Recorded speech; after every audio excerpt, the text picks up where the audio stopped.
further generate knowledge about open science and its impact on interdisciplinary science research, as well as to highlight opportunities created for scholars and communicators of research to learn from one another.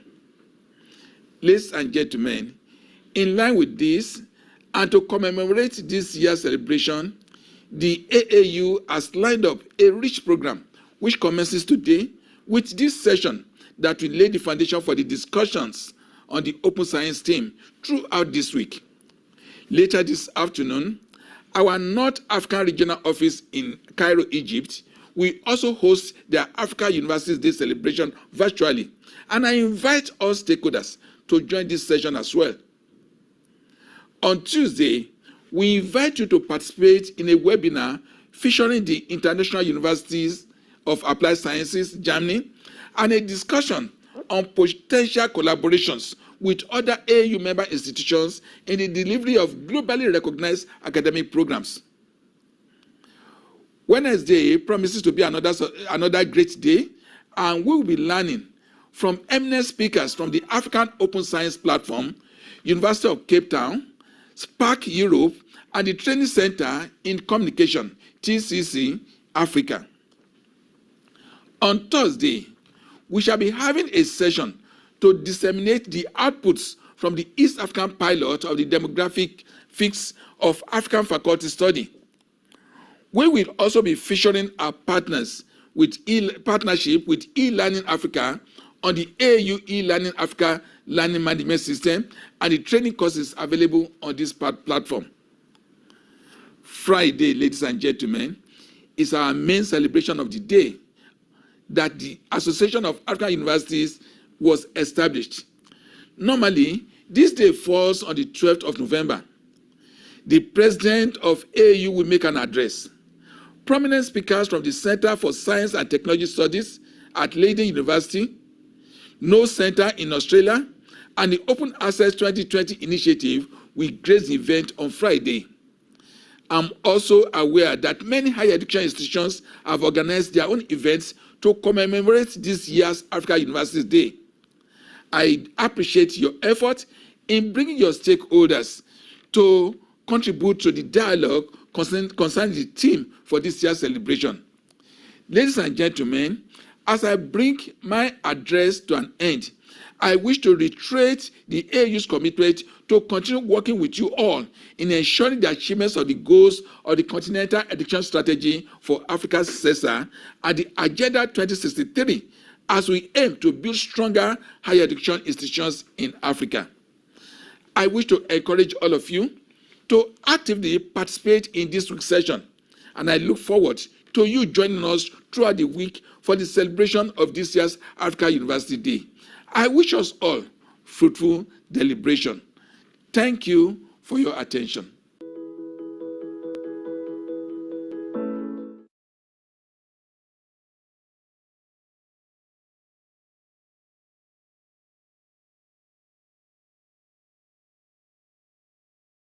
That was a message from the Secretary General of the Association of African Universities, Professor Ola Bandele Oyewole. Before we commence the session today, one of the main reasons we celebrate the African Universities Day is to promote networking and collaborations among our institutions and, of course, participants. And so we would like to give a few minutes to our participants who are connected here to tell us their names and also the institution they represent and, of course, their designation. So we'll give a few minutes to our participants to introduce themselves. You can unmute yourself and then just tell us where you are connecting with us from.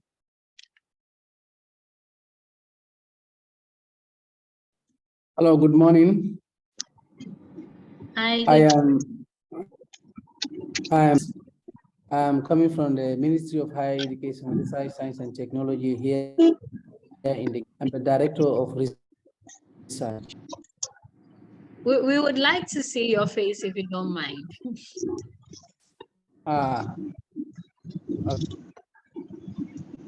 Me now? Yes, yes. Yes. Yes. Thank Hello. you. Thank you. Thank you. Hello, good morning. Hello. Hello, good morning. Hi, Deborah. Good morning. Thank you for connecting. Sarah, and I'm on the ride. I'm on the ride going to another environment with my husband. I'm Dr. Deborah Ebe from University of Nigeria, Nsukka. I'm happy to be in your midst. Thank you. Thank you so much for joining us. Department of Computer Science, University Hello. of Nigeria, Nsukka. We're on a ride.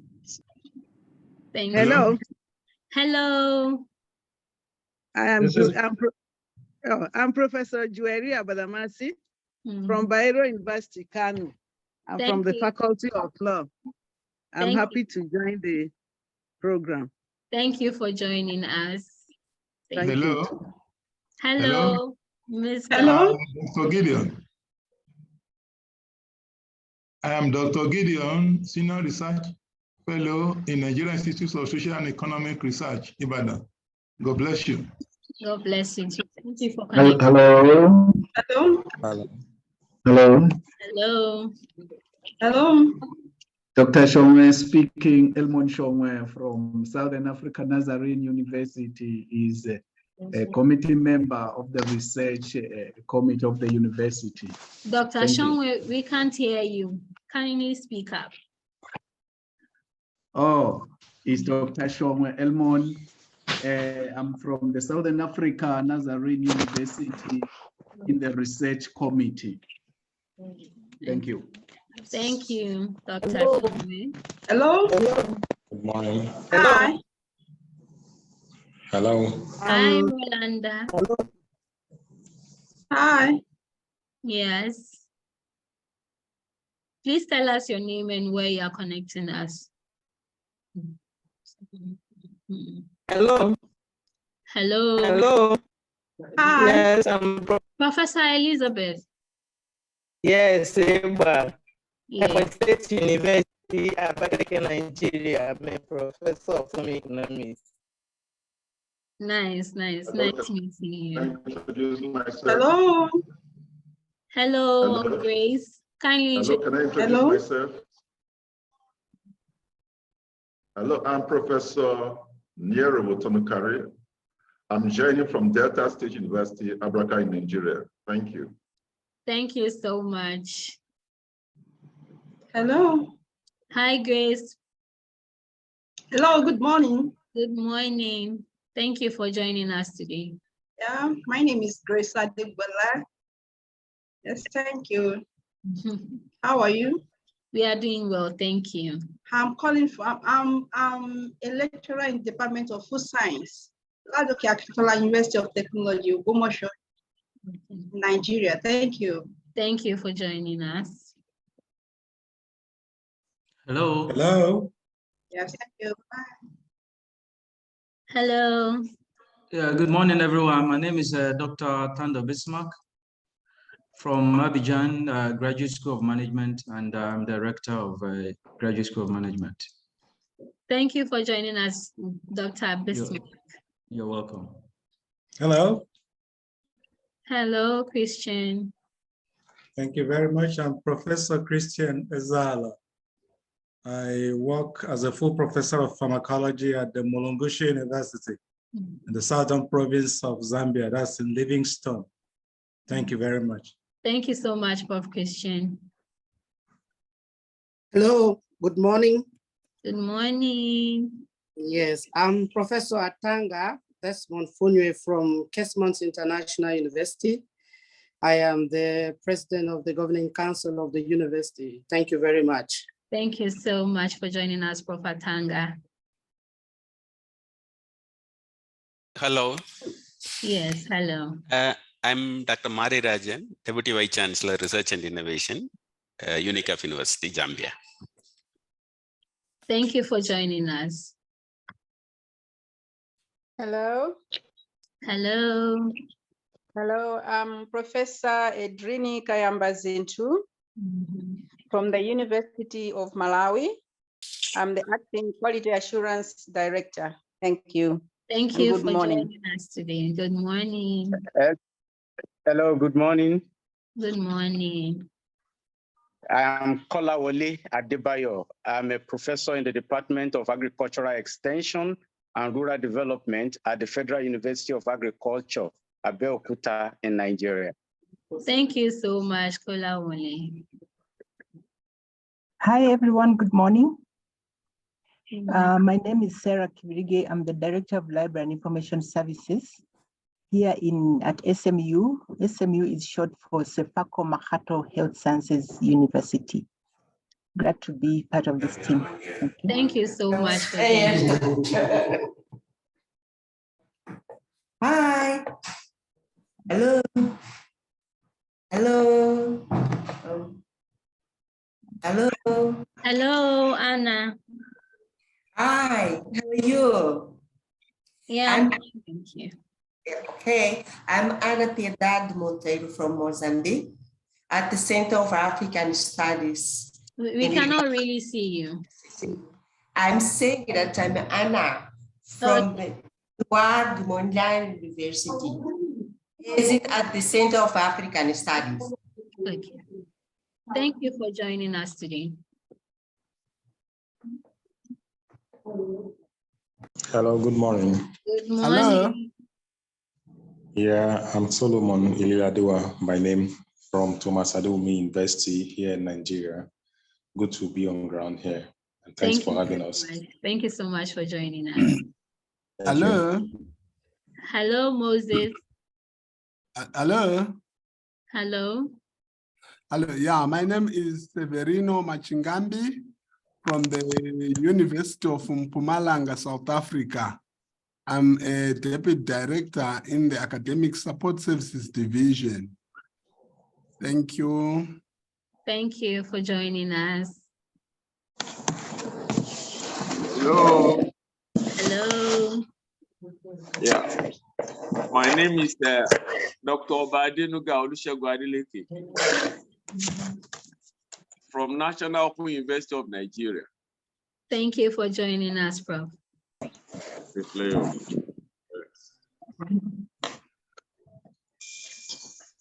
Hello. Hello. Hi. Hello from India. My name is Madhurima Kahali, and I work with the academic publisher Taylor and Francis, and I'll be talking to you in one of the later sessions about open access publishing and how like the researchers can engage in open science. So look forward to speaking and interacting with you. Thank you so much for joining us.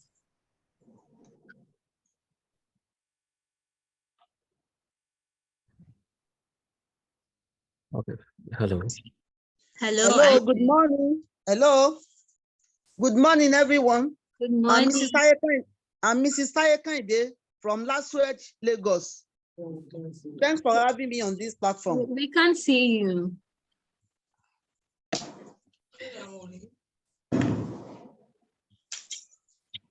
Okay. Hello. Hi. Hello. Yeah. I am Isaac Ompon. I am with the University Mohammed VI Polytechnic here. Okay, I am at the African Business Department, like, you know, the business department. And then I am a researcher here. So thank you very much. Thank you for joining us today. Hello. Hello. Hello. Hello, good morning. I'm Orlando Kilambo, past president of the Association for African Universities. Thank you. Thank you so much for joining us, Prof. Hello. Hello. Hello. Good morning. Good morning. I'm from Lagos State University, Nigeria. Good to be on ground. Thanks for having us. Thank you so much for joining us. Welcome. Oh, good morning, everyone. Good morning. Yeah, my name is Professor Johanna Mashala. I'm the Vice Chancellor of the Hubert Kairuki Memorial University in Dar es Salaam, Tanzania. Thanks very much for inviting me. Thank you so much for joining, Prof. Johanna. Hello. Hello. Good morning. Good morning. I am Professor Oladele Arowolo, and I'm the Vice Chancellor of the International University of Management here in Namibia. Thank you so much for joining us. Hello. Hello. Yeah, my name is Walter Olo. I'm president and founder of Walter Olo Foundation. Thank you so much for joining us. Good morning. Hello. Oh. It's Vanessa Proudman here. I'm giving a keynote. Could I just have a very quick check whether my screen share is working, or should I come in? Hello. Hello. Dr. Vanessa, you'll be introduced properly to give your address, please. So I should come in later. Yes. Hello. That's Yes. fine. Hello. Hello. Can I speak? Hello. Hello. Good morning. Oh, sorry, we can't hear you. Hello, good morning. Morning. Everyone. Yeah, my name. Yes, we can hear you. Okay, my name is Professor Vincent Balogun. Thanks for I'm the joining. Deputy Vice Chancellor, Academic, Edo State University, Uzare. It's nice to be here to see everybody. Thank you. Thank you for joining us. We will be wrapping up the session in a bit. Yes. Hello, can you hear me? Yes, we can I'm hear Dr. you. Mrs. Francisca Mbagu from Federal University of Technology. I am Dr. Mrs. Francisca Mbagu from Federal University of Technology. I'm happy to be among. Thank you so much for joining us.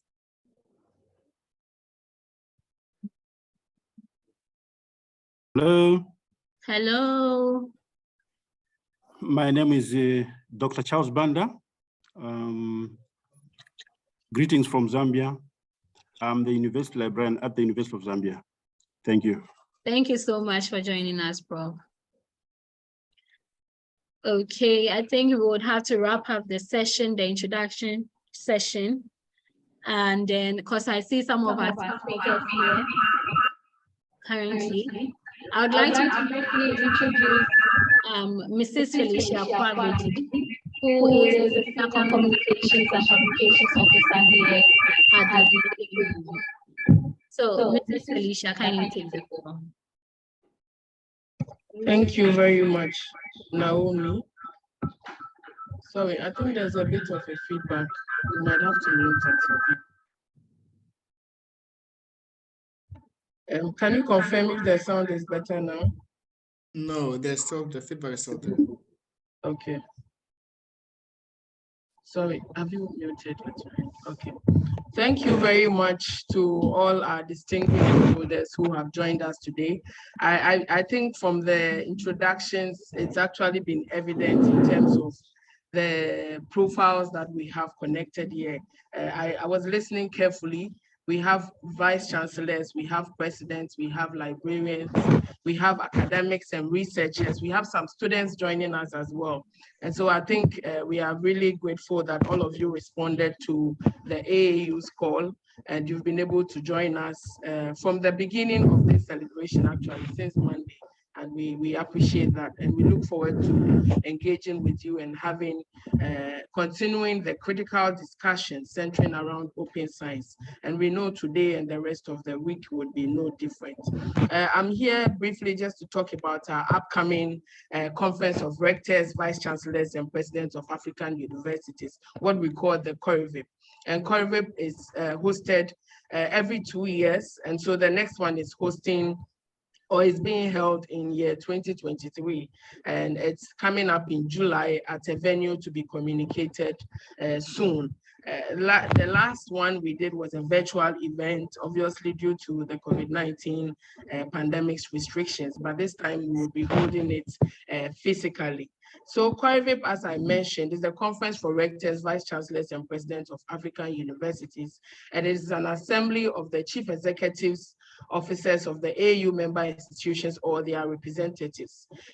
But in addition to the top executives, we also have participants from industry. We do have participants from the development partner organizations. We have researchers, and we have all other people joining us, the ministers of education from the various countries. And so we are extending this invitation to all of you to prepare so that your institutions are fully represented at COIVIP.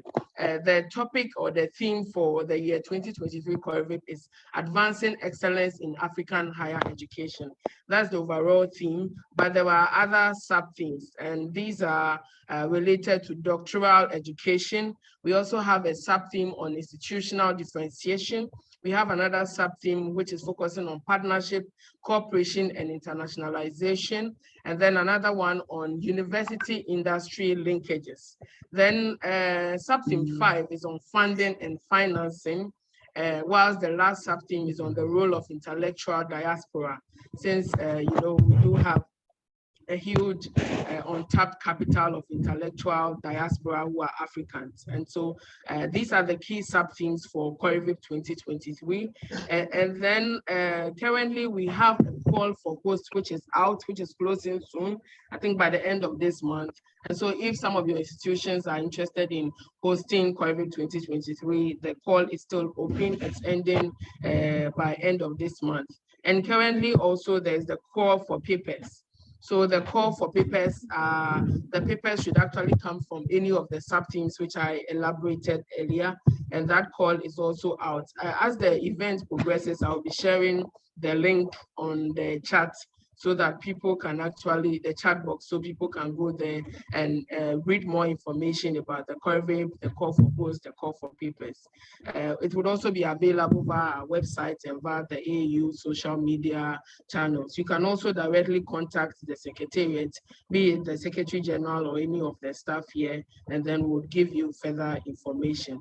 So just a quick announcement about the COIVIP. For those who would present papers, if your papers are finally selected, if your abstracts are selected and you make a presentation and you come up with a final paper, the papers will be published, you know, after a thorough review process. It will be published as a special issue of the International Journal of African Higher Education. This is a South African-based, peer-reviewed and accredited journal, and is listed on African Journals Online. And it has quite a huge profile of guest editors, editorial advisory team, and, you know, a huge profile of people who are behind that publication as well. So just a quick announcement about our upcoming statutory events, the COIVIP, and to announce to our stakeholders so that they prepare to participate and ensure that their institutions and their countries are fully represented. That would be it for me. I would hand over back to Naomi to guide us through the rest of the program. Thank you all very much.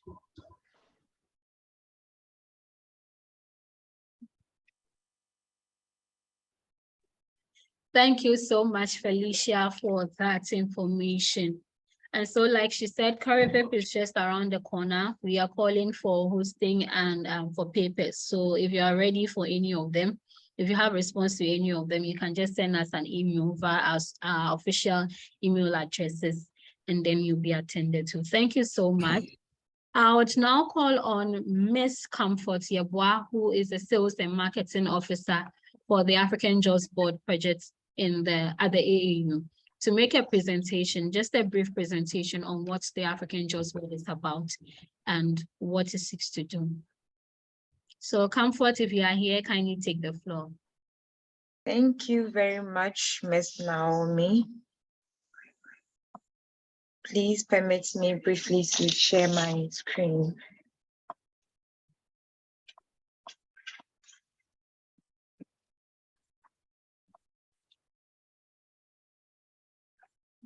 Okay, thank you very much, and all protocols observed. We welcome everyone once again in today's celebration. So the African Jobs Board, a brief presentation, as Naomi said, is going to be very brief. So the African Jobs Board was launched in November 2020 and has been the first website for the continent, 7 job vacancies.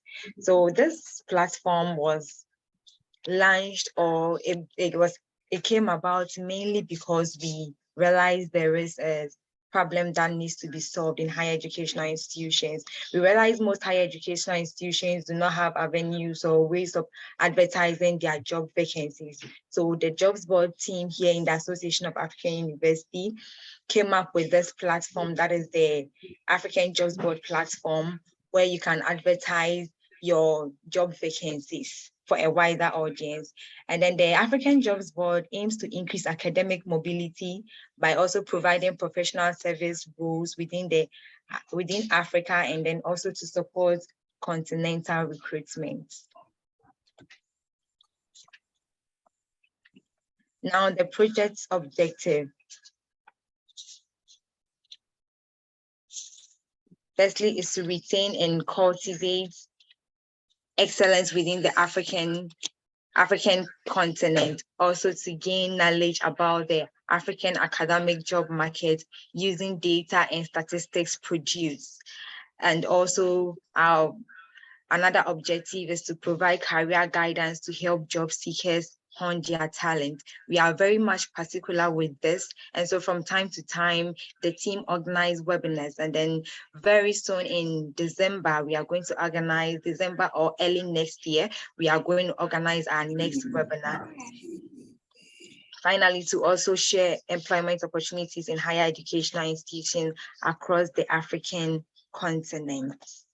Now, our partners, our first and foremost partner is the AAU, Association of African University, and then Warwick Employment Group. They also provide worldwide employment opportunities for students, institutions, and their staff. Finally, we have Education Sub-Saharan Africa, that is ESSA. It's also an independent charity whose purpose is to join up, inform, inspire, and then increase impact for everyone investing in education in Sub-Sahara. So these are major partners supporting or assisting the project. So briefly, we can go through our statistics as at when the project began till 5th of October 2022. This is just a few. Number of jobs posted on the platform, that's 4,000. Actually, I've just canceled my reservation. I wanted to find out how the money is going to get refunded. 125. No, Comfort, please go ahead.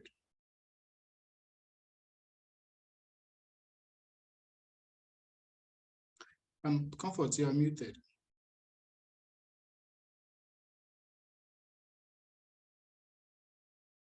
Comfort, unmute yourself, please. Yes.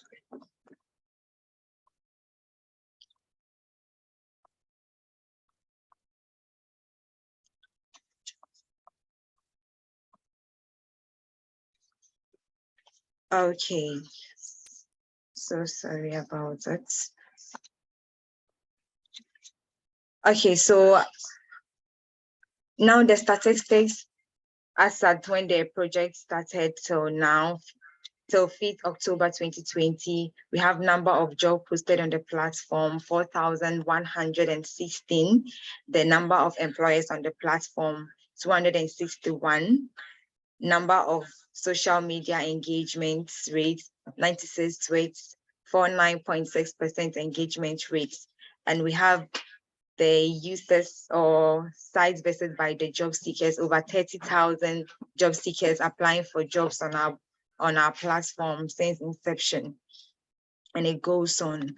Since it's very brief, I don't want to take much time. So finally, I want to go through the benefits of using the African Jobs Board platform. Number one, it reduces brain drain and then also retain talent in Africa, achieve a connected continent through ease mobility. And we also seek to promote excellence among African higher education institutions and also to support recruitment. Also, recruitment of highly skilled labor force through the visibility of academic and non-academic jobs. On our platform, we feature both academic and non-academic jobs. Once the job is in the higher educational institution, you can reach out to the jobs board team and then we will advertise it on our platform. And then finally, affordable advertising on jobs board compared to other traditional mediums such as newspapers. Honestly, jobs board is very, very affordable. If you reach out to us, you compare, and you also, one advantage you also gain is that your advertisements will definitely cut across the African continent, and this will bring about cross-cultural or multi-talent opportunities in your institution. So thank you very much. You can also visit the platform for yourself and then view how we do our advertisement. So africa.edujobs.com. You can visit it now. And then you can also contact us through africanjobsboard@aau.com. Please, if you have any job vacancies as we speak now, don't hesitate to reach out to us right now, and we are at your service. Thank you very much for your attention. Ms. Naomi, thank you very much. Thank you so much, Ms. Comfort Yeboah, for the presentation on African Jobs Board projects. Before I introduce my speakers or our speakers for today's session, I would like us to go through quickly the program again. We will be talking about creating national open science policies and challenges and opportunities, viable alternates for open sharing of African scholarship, sustaining open science infrastructure, using SCOSS as the case study, and open science and research publication and visibility. I can see that Dr. Jive is here. I will introduce him briefly and then he will take the floor. Dr. Jive is a researcher, author, and lecturer in the School of Humanities and Social Sciences at the Kwame Nkrumah University in Zambia. His research interests lie in comparative literature, gender, education, and contemporary issues. Dr. Lubungu has published books as well as articles in international referred journals, and he was also the convener of Kwame Nkrumah University Golden Jubilee International Conference, which was successfully held from 19 to 20 September 2018 in Kabwe in Zambia. He was the chair of the International Conference on Education for Sustainable Development, co-organized with ZTAS Publishing Nigeria, which was held in Zambia from June 28th to 29th at Kwame Nkrumah University. He is also a member of the Senate of African Research University and currently serves as a member and provincial coordinator for Professional Authors International, PIA, Central Province.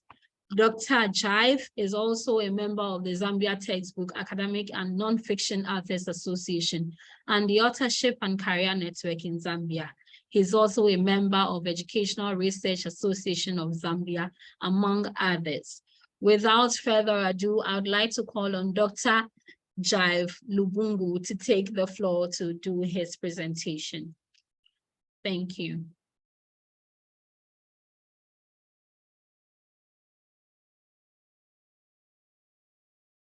Dr. Jive, if you're ready, kindly take the floor.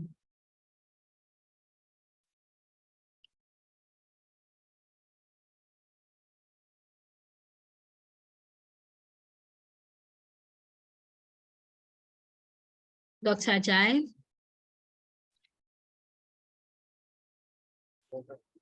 Yes. Okay. Looks like Dr. Jive is not ready at the moment, but I can also see one of our speakers for today's session online. He is Dr. Nkrumah Kahali. Dr. Nkrumah Kahali. She is a publishing author with a STEM editorial team at CRC Press. She manages the Life Sciences Book Publishing Program for India and Sub-Saharan Africa. She also holds a master's degree in botany and a PhD in genetics. She has been in the publishing industry for over 7 years. And in these 7 years, she developed and managed both book and journal programs, handled large academic societies, launched high-impact global book series, and signed new journals. She has a keen interest in areas such as food science, animal sciences, microbiology, and biotechnology. If Dr. Kahali is on, kindly take the floor.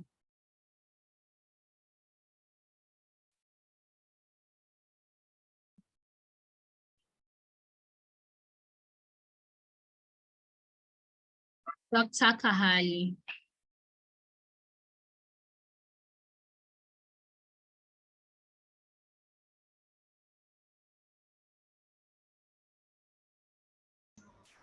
Hi. Hi. Hello. Hi. Hello, everyone. Thanks for having me here, having invited Taylor and Francis CRC Press here. And I would like to now share my screen for you all to see.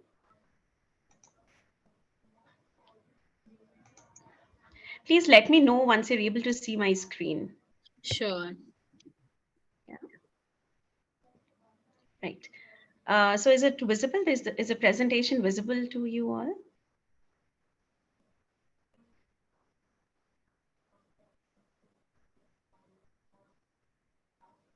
We can't see your screen. Are you sharing your screen, please?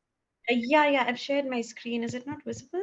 No, it's not. We can't see your screen. Okay. Is it visible now? Yes, it is. Okay, great. Okay. Hello and welcome to you all. And good morning, good afternoon. So I will be talking about our organization, Taylor and Francis, and how it is promoting open science and open access. So, and providing open access solutions to researchers and academicians across the globe.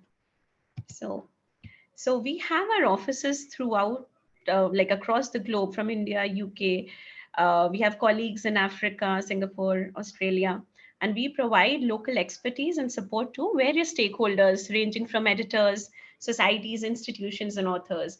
We publish more than 2,700 journals and approximately 7,000 new books each year, and have a backlist of over 150,000 specialist titles.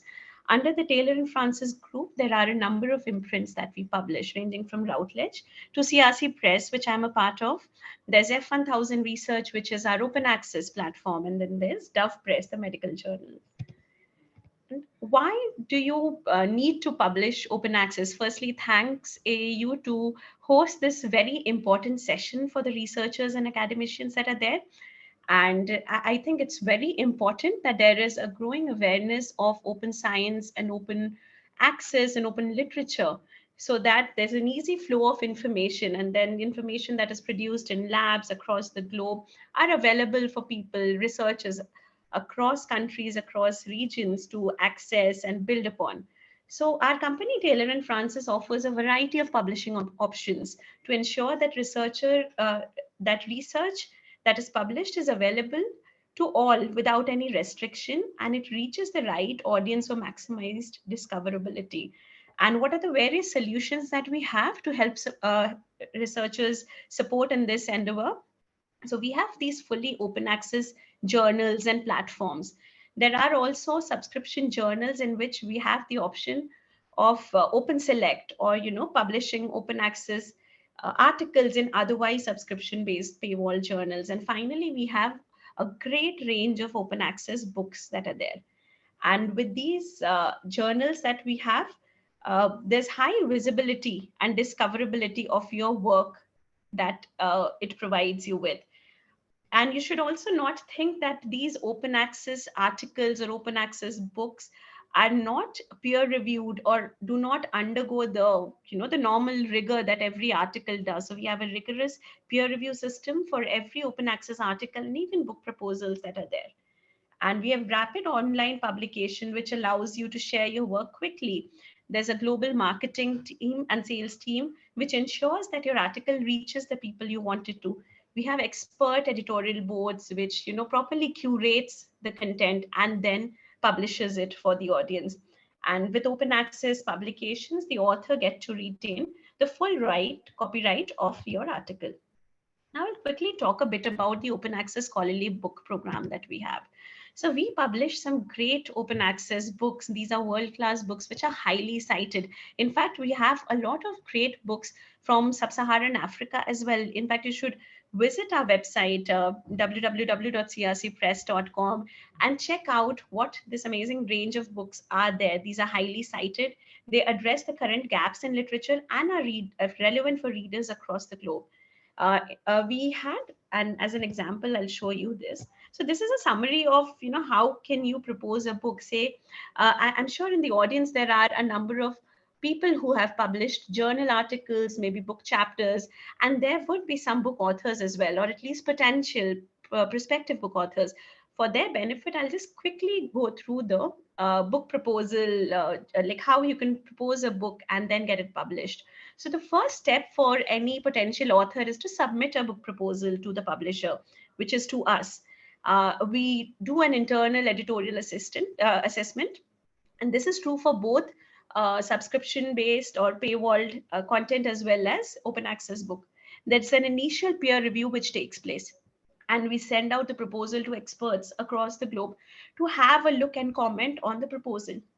We discuss these reviews with the authors. I'm sorry. We have an internal editorial board meeting with the authors as well as the various stakeholders at the publisher's end to discuss whether the book proposal can then be accepted and published. We sign a contract, and then we wait for you to send us the manuscript. Once the manuscript is there, our production team works on the manuscript, takes it from a manuscript stage to make it into a complete book, which is out there ready to be published. Our sales and marketing teams then give you the book, give the books that you've published the kind of audience and the reach that it really deserves. So with that, I'll give you this link, and I'm very sorry, I have like a terrible throat, so sorry for that. So you can visit our website routledge.com to access some of the free resources about author resources and see how you can navigate this entire process of book proposal submission and writing a book, how you can approach the right people. So with that, let me quickly talk to you a little bit about the open access books that we have. So ours is one of the largest academic publishers in the world. Since 2003, we have been supporting authors globally to publish their research open access. And as far as the books are concerned, as soon as these books are published, they are immediately and permanently available online for anyone, anywhere to read and build upon. So in 2006, we started our open access journal program, and in 2013, we complemented it with our open access books program. And we publish books and chapters across subjects under various imprints. So, and we publish under subjects such as humanities, so to social sciences, and of course, science. So I'm a part of the life sciences STEM editorial team. So we also, the books can be of various formats. They can be single authored, co-authored,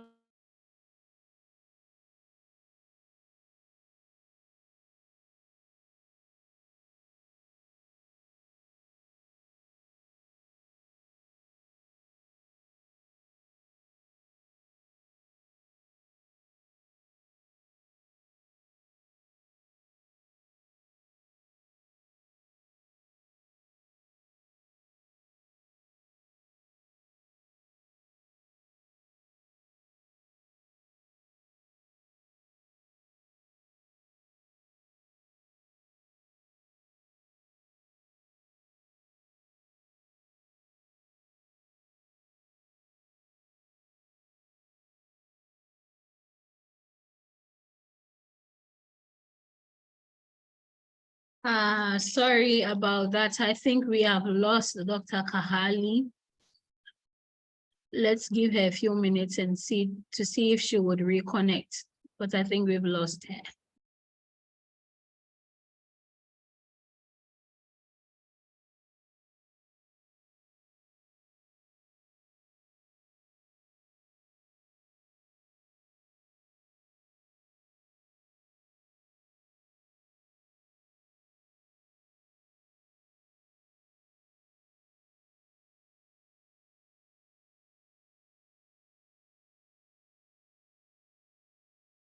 Okay, sorry about that. Maybe we would have to move on to the next presenter or speaker for today's session, and then we'll come back to her when she's able to connect with us. So our next speaker is Dr. Vanessa Proudman. She is the director of SPARC Europe. Let me introduce her properly. Dr. Vanessa Proudman is the director of SPARC Europe, where she's working to make open the default in Europe.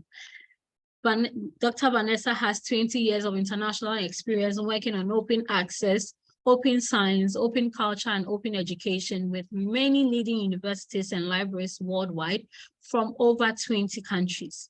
Research and knowledge exchange are her vehicle to inform, connect, and advocate for change in these areas. And she seeks to increase international, national, and regional policy making and good practice in Europe. Prior to SPARC Europe, she worked at Tilburg University on various international initiatives. She was also a program manager at Europeana and led a department on information and IT at the UN European Region Research Institute in Vienna for over 10 years. Dr. Vanessa Proudman will be our keynote speaker for today's session. Dr. Vanessa Proudman, thank you for joining us. Can you take the floor?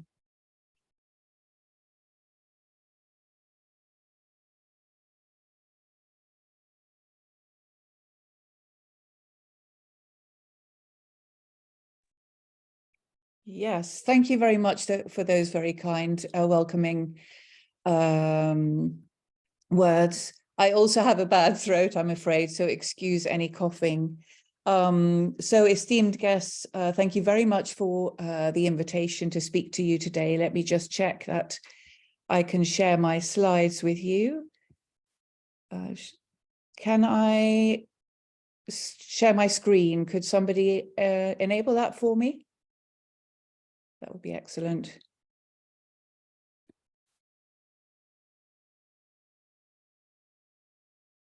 I still can't share my screen yet. But perhaps before I start sharing those, is it working? Yes, you should. Yes, it is. Thank you. Great. So let me just go to. Just 1 second. There we are. So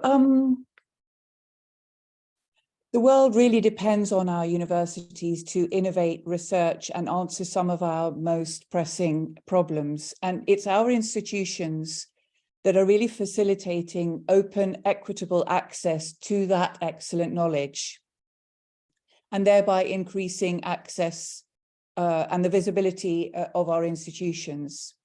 So open science has progressed in leaps and bounds in the last 20 years across the globe.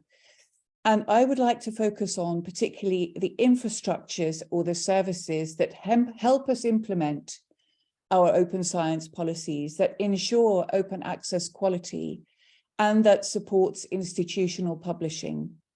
They are so vital to realize open science. I will particularly focus on how can we take on the responsibility to look after our legacy of knowledge, the systems that we have mainly developed, and ensures that it remains open and independent. And I would like to speak to you today convincing you, I hope, that we can only do this by collective action. So thank you very much. What I'm going to talk about in particular today is about SCOSS, which is the Global Sustainability Coalition for Open Science Services. It is one means to see how we can keep an equitable open science infrastructure in the hands of our universities. So what is the challenge actually that open access and open science faces? Many services and infrastructures have grown in number over many years. Usage has grown exponentially, but it's actually no longer sustainable because so many of those have been based on project funding that's limited, But if those services and infrastructures prove themselves over time to be really of value, and that our institutions, our researchers, our universities depend on those to check for quality for our institutional publishing.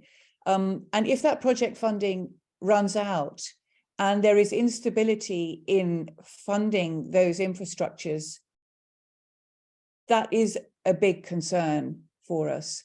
And I did speak to a colleague from Africa a few years ago, and I asked him what publishing system he was using, and he mentioned one which was free of charge, and he said, it's all free. I said, yes, it's great. It is free, but it has a cost. So to ensure that so many of these infrastructures and services stay free to Africa and to the rest of the world, we need to make sure that the people who are working behind the scenes, that their costs are covered, that they can still grow and address the new demands upon them. We also want to have an equitable and inclusive research culture. So it's important that these systems, that many of those, as I say, have been born at our universities, that they stay in our hands. But if our funding is unstable, we may be tempted to sell off to some of the bigger publishers, and then we are locked in, and then we lose control of the things that we have in the first place developed. What we're also seeing that although there is much generosity from the universities, from funders and governments to provide funds for new services and infrastructures, funding for operations has been neglected for a very long time. So as if it's not shiny and new, how do we ensure, again, that some of those really valuable services, that those operations, that their funding can be met? And we can do that collectively. And this is why we set up SCOSS. So the aim of SCOSS is to help sustain the infrastructure to support the implementation of open science. So we officially formed in early 2017, and SPARC Europe was behind that. And what we want to do is to provide a new coordinated cost-sharing framework that will ultimately enable the broader open access and open science research community to support non-commercial services on which we depend. So we also did a survey a couple of years ago looking at international, national and regional infrastructures and services in Europe. And unfortunately, many of these, so these were not very small local infrastructures, but larger ones. And we asked them, without grants, how long would you remain viable? So without those temporary grants. So indeed, 45% more than a year, but then 55% less than a year. And that really is a concern. If you look at this slide here, we also asked those infrastructures, which other infrastructures or services do you depend upon, do you work together with? And of course, we see some very well-known names here, Crossref, ORCID, DOAJ, Sherpa Romeo, and others who are known to you. So you see that many of us are dependent on some of these bigger nodes. But just going back to that slide, we know that some of those nodes are unstable without that temporary funding. We need to move to a more stable and secure environment so that these nodes are healthy, because so many of us depend upon them. So if we don't take collective action together to fund, what we'll do is we'll lose free access to the infrastructures that we have developed. We can't comply with policy or reach our OA targets as easily. There's less control over the infrastructure that we help create if they are then bought up by other publishers. We lose touch with our researchers and the open science community. So if it stays in our hands, it also enables us to influence with our community, with good community governance. We can influence the future of that. And it's important that we shape our own open science future by keeping those infrastructures and services close. So what is SCOSS? I'm sure you thought, well, okay, so that's all good and well, but I think we're talking about practice today and not just visions. So that was the vision, but since 2017, we've really been trying to match the funders with the infrastructures that need funding and helping them raise funding. So what we do is we're community-led and governed. I'll tell you who is behind us. From across the globe, it's very important because this is a global issue. We are seen as a consolidated voice. We vet open science, not-for-profit infrastructure. We ask which infrastructures need support year on year. They need to submit extensive applications to us, and then our group vets it on your behalf, so you don't have to take that time. And if you want to fund a small amount for these infrastructures, you can have confidence that we say that these are important more globally for the community. In short, we don't collect funds. So SCOSS does not collect any funds. We just put you in touch with those infrastructures and those funds go to them. So we alert the funding needs of infrastructures to the community. We also provide more transparency on their costs because we ask them to provide extensive information in their applications. This increases efficiency for you because you don't have to do that legwork, that evaluation. And we also really strongly encourage good governance amongst all of the infrastructures that we promote, so that our research community can feed in, our library communities, our universities can feed in also formally in the management of those infrastructures, excuse me. So who are we? The African Association, so the Association of African Universities has been with us from very early on. We have a board and we have members from these organizations who represent many regions of the world.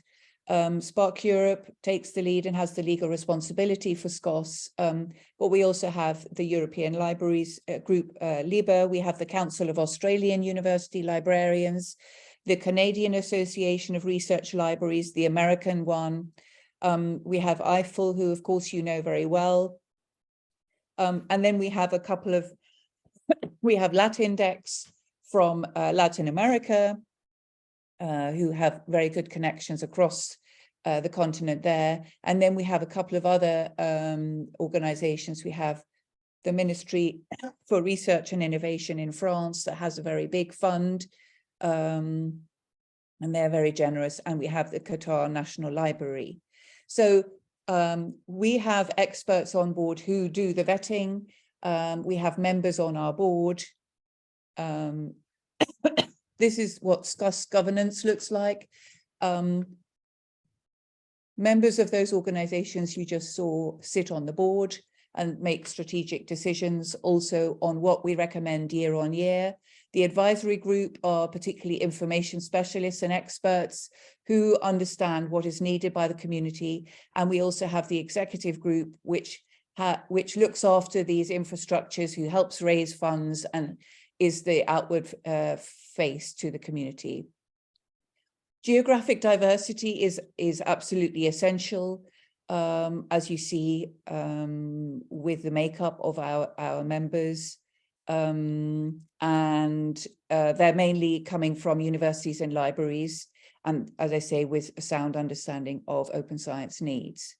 So what we've done so far is we have encouraged over 300 institutions, so universities worldwide, to contribute small amounts, often only, I say only, $1,000 per year per institution. We do encourage 3-year pledges to help those infrastructures going forward, but many institutions contributing smaller amounts in general, from 24 countries, and 9 infrastructures so far totally pledge over 4.5 million euros through community funding. The first ones were Sherpa Romeo and DOAJ, DOAJ reaching its target, Sherpa Romeo not yet, so they're also still looking for funding. We've got, in the second funding cycle, we had the Directory of Open Access Books and OAPEN, they also reached their target. We then had Open Citations and PKP or OJS, the Open Journal System, I think many of you use. They are also still looking for contributions from the community to help reach their targets. The third funding cycle, we have Archive on board, I think you know well. We have the Latin American America publishing system, and then we have DSpace as an important repository infrastructure. This month we will be launching 3 other infrastructures that need global support. That will be very soon. So those are the types of infrastructures who are working with us to help raise funds with your help. We also have a strategy which you can have a look at. I will share the link out later. So I'd like to kind of end on 2 slides.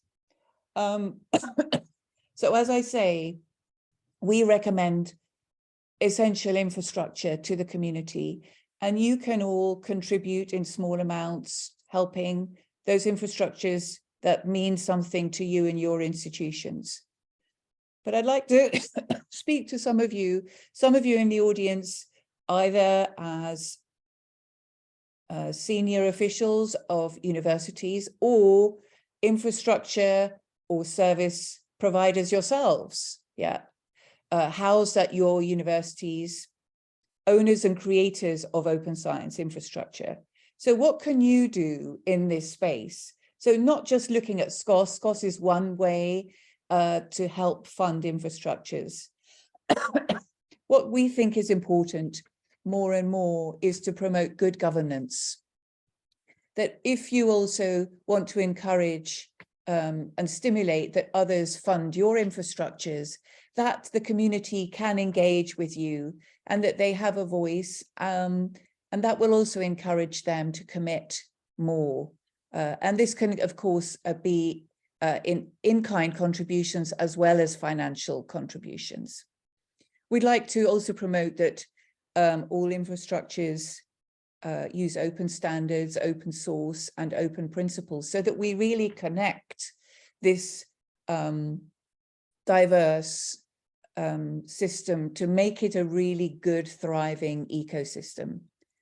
What's important is that we share both good and less good practices as well with other infrastructures on good governance, on being open, and on financial sustainability. How are we doing it? So talking to others about this is really, really important. How do we organize ourselves? What are the challenges with good governance or being open? Are we as open as we'd like to be? What are the inhibiting factors? Excuse me. And then it's important, I think, also to stimulate joining networks of other infrastructures and services, and also perhaps to start other communities of practice within the African region, but also across other continents. What's important if you're leading an infrastructure or service is to also raise awareness of your need to fund operations, if there is a need, of course, to gently explain that for you to be a strong and sustainable solution going forward, that attention needs to be given to how to fund some of those operations going forward. And then, of course, you can also apply to SCOSS. So we have calls every year, and we do stimulate infrastructures and services to apply. They shouldn't be projects. They should have proven their worth over time, at least 2 years old. So if you would like the community to help you raise funds for your infrastructures, then we encourage you to apply to SCOSS as well. And then lastly, for university leaders, what you can do to help sustain your infrastructures and those that your researchers depend upon. I think we really need to work individually within our institutions, but also collectively across institutions and discuss this topic together to see what is possible. And I know that resources are very limited and are even more limited today than they were in 2017. That that you promote good governance also by serving on some of these boards of some of the infrastructures, for you to also to be able to understand what some of those challenges of being open are, and to encourage your colleagues to do the same. You can support and promote open science, open standards, and open source in your strategies, in your university strategies. I know many of you have open access as a priority, but this is important still to continue that going forward. And I'd like you to stimulate and fund capacity building. I talked about that it's important for the infrastructures to share, but if you as university managers give the time and respect for sharing knowledge and building capacity in these areas, our ecosystem will really grow and thrive and strengthen through that. And what you can also do is consider how you might sponsor or provide grants or in-kind contributions to help sustain infrastructures that you care about, either your own within your institution or those that you or your infrastructures utilize. So I think with that, I'm going to end my keynote. Here are some links to SCOSS. And I'd like to thank you very much again for inviting me to your important event today. Thank you. Thank you so much, Dr. Vanessa Proudman, for your presentation on, of course, on sustaining open science infrastructure. Before Dr. Vanessa came, I think there was a speaker that was presenting, but she lost her connection. And so we would call her to do her presentation. But before she comes back, I would just like to let everyone know that there will be a Q&A session after all of the presentations from our speakers. And so if you have any questions, you can note them down or keep them in the comments or the chat box, so that after the presentations, we take those questions for our speakers to answer. So Dr. Kahali, if you are here, just take the floor. Thank you.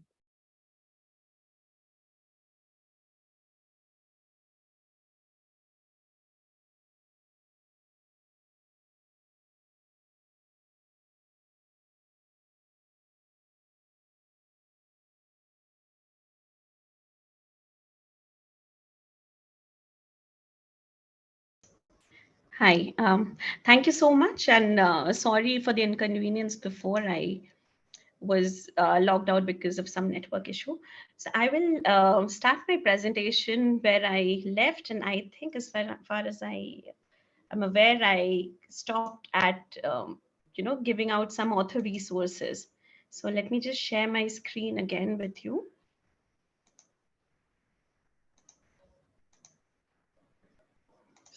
I hope my screen is visible to you. Yeah, Dr. Kahali, please, I just wanted to let you know that you have just 5 minutes to do the presentation. Because surely, I can understand. I'll try to wrap up. Thank you. So I think before this, I was speaking about the various options, the various open access solutions that we had. And there was one thing particularly which I wanted to talk to you about, and which is open access books. So since 2003, we have been supporting our authors in open access publication by journal articles. And now since 2013, we've also been publishing books with us, open access books. So why does open access on open research matter? And all of it has already been covered in the previous sessions. But I think open research leads to discoverability, value and impact, efficiency. And as my previous speaker said, this can lead to good governance because of the transparency and accountability that comes along with it. These help build careers in prospect and has impact in overall research assessment in terms of citations, value, and collaboration. So practice in open science actually helps researchers collaborate and contribute with open data, lab notes, and various other kinds of research communications being accessible to regions across the globe. There, it enables reuse, redistribution, and also reproduction of the research that has been published. Now, as I said before, that we have been publishing open access books since 2013, and we have over 1,300 high impact open access books and over 600 books, which are hybrid, means these are books which are under paywall, but have at least a couple of open access chapters. All our content is deposited in open access publishing and European network, which is also called the Open Online Library. And by volume, we are currently the largest open access book publisher on the open platform. In fact, we are also the first publisher to adopt a data policy for our book content, which means that not only the chapters and material is freely available, but so is the accompanying data. There is a data policy for the books. So the main reasons why you should and you could consider publishing open access is, first, there is an increased visibility and readership of your work. You get to influence beyond academia. And this is especially important for people working in fields which are very relevant for a wider dissemination. Areas such as climate change, environmental sciences, public health. These are also areas where we have a lot of very good open access books, because these, when accessed, can actually help inform policymakers and lead to research breakthroughs which can improve everyday lives. Publishing your work open access makes it easier for all these policymakers, non-government agencies, media, educators, practitioners to put the research into action. You also, of course, comply with funder mandates. There are many funders which have mandate for gold open access these days, and publishing open access can help you comply with those. And finally, you get to freely share your work with peers, colleagues, institutions, and organizations across the world. In fact, this gives increased citations and more opportunity for collaborations. We have seen that open access book chapters are downloaded 7 times more, and were cited 50% more than non-open access titles. In fact, we also saw that over 202 countries around the globe were accessing the open access books, which was otherwise very restricted to maybe places and region which could actually pay that kind of a subscription fee and buy those books or access those articles. So open access actually promotes dissemination and reach of your book to middle and lower income countries, meaning unrestricted access to knowledge. As an example of a recent work that we did on our open access books team, 19 non-open access books from CERN, which is the European Council for Nuclear Research, they were converted into open access using a particular grant now, which is called SCOP3 grant. So now what the impact was there is that the total views and downloads of these books increased by over 500% when compared to when it was behind a paywall. Also, we saw an over 150% increase in the number of different countries that accessed the content. So now there is a wide reach of the content, and especially in places like, say, India or Sub-Saharan Africa, it is very important that research in fields like food security, agriculture, environmental sciences, which need constant update and which needs a lot of policymaker decisions and a lot of new researchers to be working and building upon. If it is available openly for others to read, it's always a great thing to be used for others. Dr. Kahali. Yeah. Please wrap up the session, please. Sure. I'll do that. So give me just like a minute or a minute and a half now. So there are two different kinds of routes that we have. One is gold open access and another is green open access, which gold open access makes your work immediately, the version of record, the final typeset version immediately available for dissemination, where the green open access applies to an earlier version or an accepted manuscript and has to follow a certain embargo period. We have three kinds of open access publishing options as far as books are concerned. Born OA means the book is immediately published OA. A book which is behind a paywall can also retrospectively convert it into an open access. And then there is option of chapter open access, where you have some funds available that you could utilize to fund your chapter. This is a snapshot of what it costs to publish OA. Of course, depending on the region your funder is based out of, or the funding agency is based out of, you can apply for waivers. And there are huge waivers that are available. Please see the World Bank list of lower income countries. And if your region falls under that, you can actually get waivers and publish open access in a very subsidized charges. Most of these charges are either funded by research funding bodies or the university. Just check whether you have any university deals with any publisher that allows you for waivers or allows you to get funding from.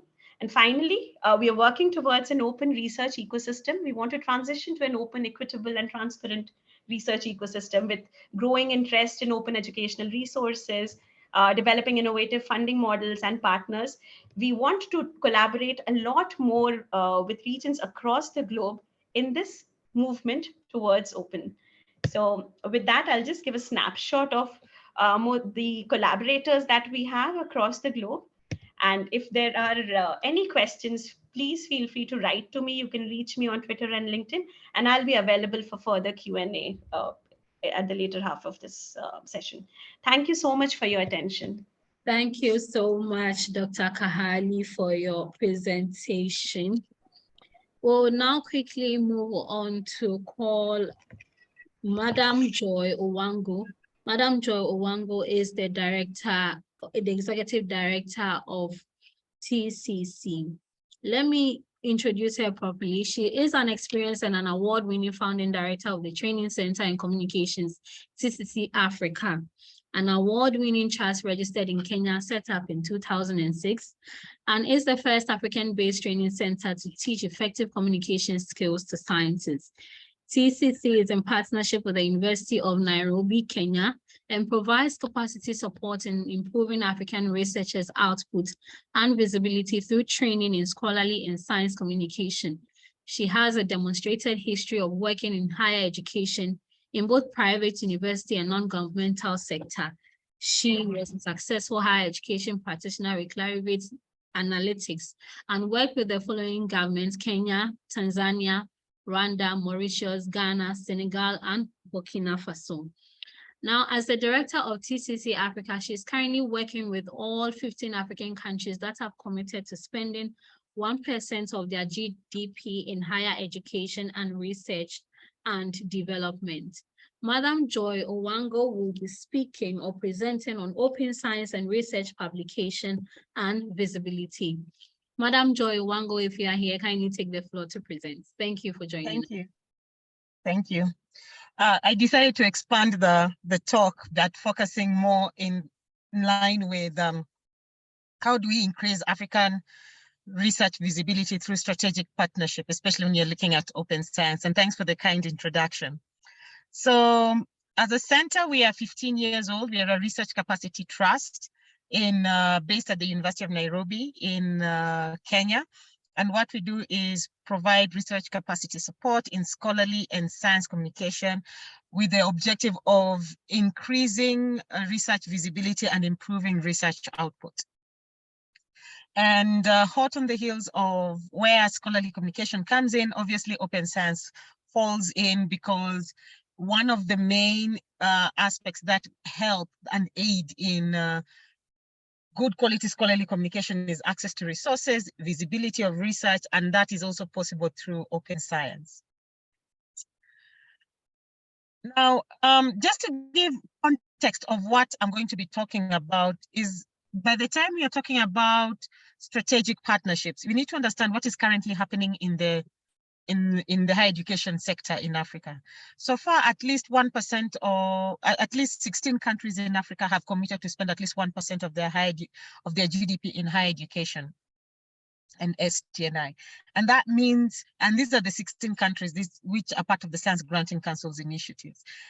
And this means that we are in a situation where the higher education sector in Africa is becoming extremely demanding on the kind of output that is going to come out of the continent, bearing in mind that they're actively contributing to they're actively now contributing to supporting STNI and higher education.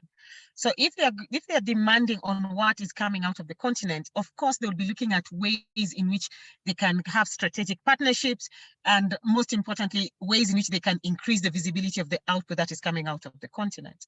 And this leads to the next slide.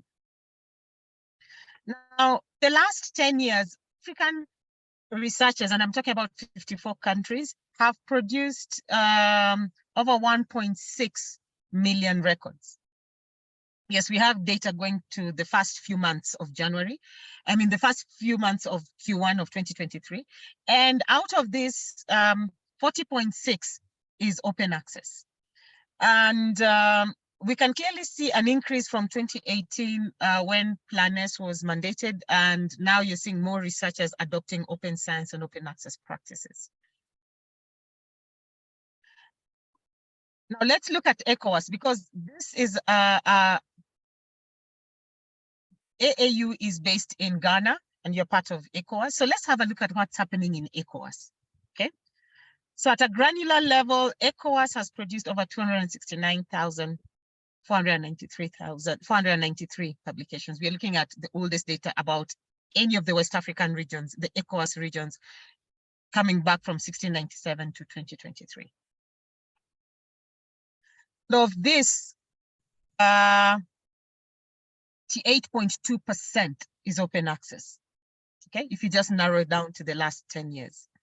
Now, what does this mean for all of us? It means that there is an increased demand for open science and open access, and every aspect of open science in the continent. So what we have to do as a research capacity trust, because beyond just scholarly and science communication training, what we are also doing is stakeholder engagement, okay? Strategic stakeholder engagement in creating awareness on open science and open access. By the time you're saying that there's low output coming out of the continent, there's low visibility, we need to ask ourselves what triggers that. And we realize that there are various aspects other than infrastructural challenges, which our colleague from SCOSS was also talking about, limited funding, access to funding to some of these infrastructural capacities, but also importantly is access to resources to conduct research. And this can be solved through open science. And that is why, as a center, we felt it was important to create strategic partnerships so that we can build this awareness on open science and open access at not only at a research and institutional level, but also at a policy level. So I'm going to take you through some of the activities we've been doing in the region, and how we've been supporting governments in the region in increasing awareness on open science in partnership with our strategic partners and also institutes as well in the continent. Now, we look at some of the developments happening in Africa, and I'm excited to see our colleague from University of Cape Town, Mr. Raju is here. So these are some of the infrastructural partnerships that we are seeing that are happening in Africa. So we have the University of Cape Town that has come up with a workflow system to support the publishing life cycle. of institutions. Mr. Raja Raju will give more information about it, but in essence, how it works is that it provides a workflow system for any of the small academic publishers who want a platform to support in the production of their journals. So from submission all the way to final acceptance, that entire workflow process. And this is also open access, and it's open access for researchers. LibSense is also involved in some of the infrastructural support systems in partnership with ASREN. So they are good, and ASREN and also La Referencia. So they're extending some of those services on infrastructural support in the region.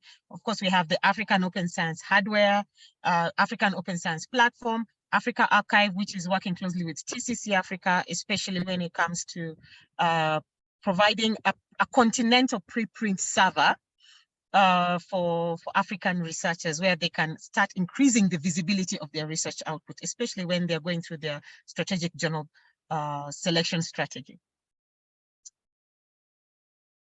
The thing is also, when you're looking at it also from the Africa Archive perspective, it admits journals, it admits publications and research output that is multidisciplinary. So this also helps in increasing the visibility of any research area coming out of the continent as well. Okay, in terms of stakeholder engagement, LibSense is actively involved in this and capacity building, the African Open Science Platform, and also TCC Africa. We are actively involved in in stakeholder engagement and capacity building, which I will share with you. What's happening at policy level? So we are excited to see that in Ethiopia is the first country in the continent to have an open access policy. South Africa is in stage draft 2 of their open science policy, and they are making theirs as multi-sectoral as possible to include various ministries, such that the open science can support the entire ecosystem. We are working closely, and that is at policy level, at governmental level. At a regional level, we are working with the regional and also institutional level.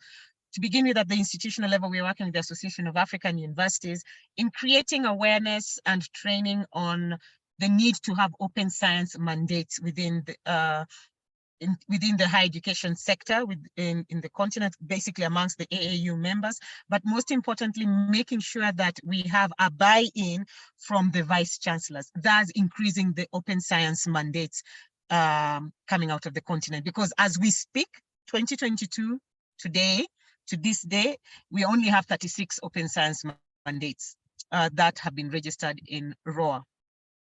That is coming out of the institutes coming out of the continent. Then with the East African community, we are that is the East African Science and Technology Commission. We are working with them, and by default working with 7 Eastern African countries in including open science within their policies, within their STI policies, and they are very excited about these developments, because what they are looking at is how can we include, there's no need to reinvent the wheel, but build up on some of the existing policies such that it can support the regional communities. We're taking advantage of this because we have, in Eastern Africa, we have an active parliament in the region where some of these policies can be made at regional level. Now, what does it mean for us as TCC Africa? How are we involved in this whole process? I've shared with you some of the strategic partners we are working with and some of the developments that are going on in the continent. Number one, through open science, we are supporting the continent by decolonizing academic publishing, and this is effected through Africa Archive. The fact that there is a continental preprint repository continental preprint platform where African researchers can deposit their manuscripts and go through their strategic, as they're going through their strategic journal selection strategic plans. It means that, number one, we are able to help researchers mitigate predatory publishing. How do we mitigate predatory publishing? One of the challenges of predatory publishing is that researchers want to publish quickly, but if you have, and they want their work seen quickly, but if you have your manuscript already in a platform that is already collecting citations and downloads. It's going through open peer review. And at the same time, it is also assigned a digital object identifiers. You find that researchers end up making smarter decisions when it comes to their journal selection strategy. And also, it also increases their visibility. Also, through Africa Archive and through our partnership with Africa Archive, we are accepting manuscripts in the regional continental languages. Okay, so all the integration languages of the continent. So that's debunking the issue that English is the language of science. So we're accepting in publications from all the regional continental languages. That's also increasing the visibility of the output coming out of the continent, particularly in languages that are not in English. And then in partnership with Dimensions, what we've done, especially when it comes to maximizing research excellence, is that we started strategically working with library consortia, and so far we've successfully working with library consortia in Africa, various library consortia in Africa, and today we have successfully provided. Dimensions is an open access research discovery solution, which comes completely with patent data.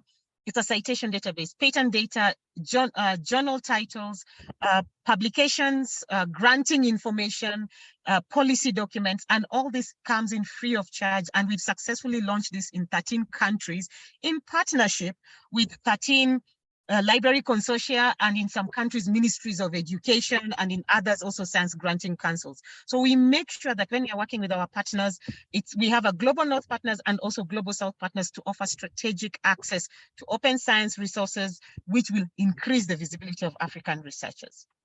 And the most recent launch that we did was yesterday in Tanzania with the consortium of Tanzania library universities. Now, in order to increase higher education leadership excellence, as I'd explained earlier, we are working closely with the AAU in order to create awareness and understanding on open science.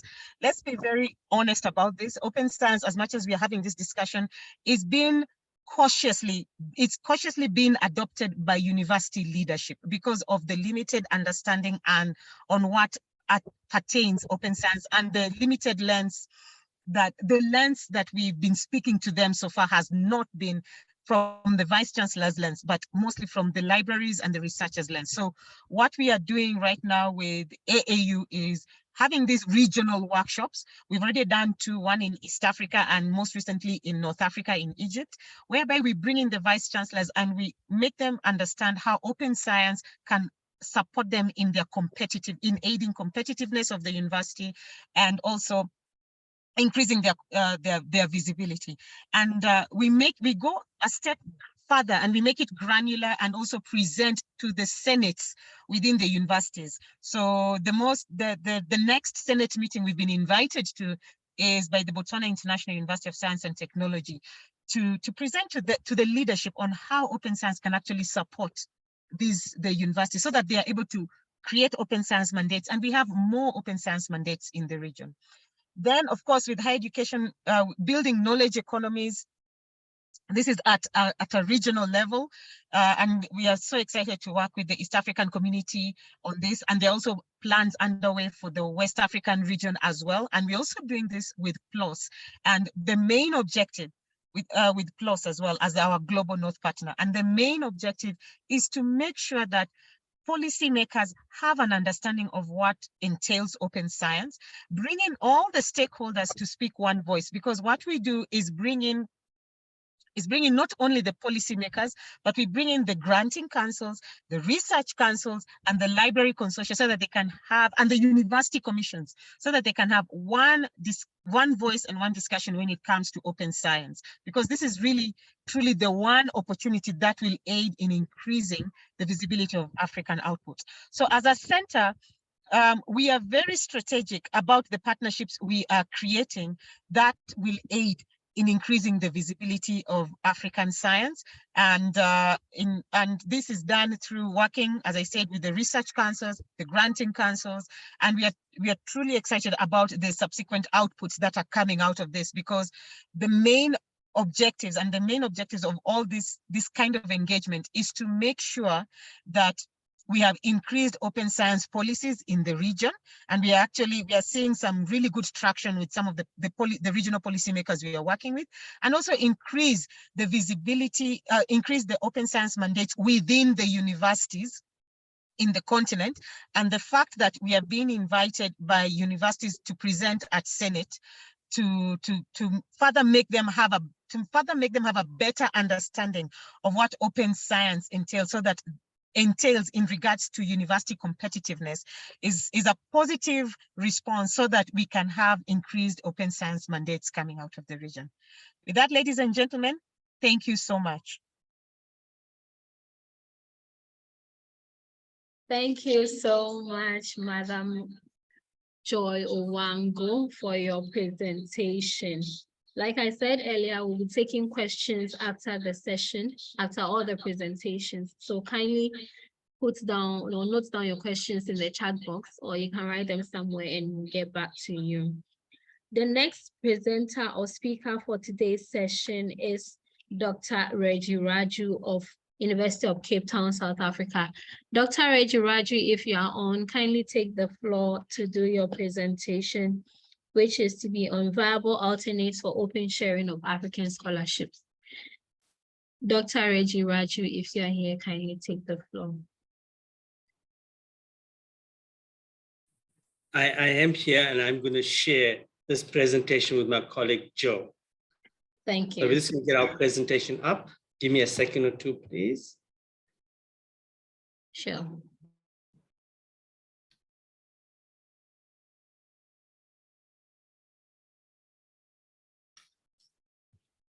Yeah. I'm hoping that you can see the presentation. Yes, we can. Thank you. Yeah. Thank you very much, Chair. My colleague Jill and I are going to basically talk about a viable alternative for open sharing of African scholarship. The previous speakers alluded to different areas of publication, but this year is going to address the specific issue of the infrastructure to support open publishing. The purpose of this presentation is to identify solutions to remedy the challenge of low production of African research output. One of the many remedies is the development of an infrastructure for an alternative publishing model for the dissemination of African research production. And on the flip side, the increased accessibility of African scholarship. What will be shared in this presentation are the challenges that negatively affects low research output, and the positive responses through the creation of a platform for the publication of books and journals, but retaining academic rigor. The open access movement has created numerous opportunities for the sharing of scholarship. However, this sharing has not been translated into action in Africa, as there is the continued strangle and marginalization of African scholarship. This strangulation and marginalization is attributed to major publishing houses seeking maximum profits and the existence of unconscious bias. Many publishing houses are driven by market forces and tend to publish content that responds to those that can afford exorbitant subscriptions or the hefty APCs, article processing charges. These economic forces determine the shape of the publishing landscape, which inevitably results in the marginalization of the research voices from Africa. There is significant evidence that demonstrates the unconscious bias of editorial boards and reviewers. This bias is captured by authors such as Rowe, Rabinsky, and Inifuku, who say that, and I quote, it is not helpful if the editors and publishers who are handling the paperwork, assigning reviewers, determining schedules, recruiting editorial boards, and ultimately making policy and article level decisions are not in fact representative. And this is important, not representative or even cognizant of injustices that they perpetuate as biased people, in a biased system. This assertion is affirmed by Bohani, who says that science still bears the imprint of colonialism.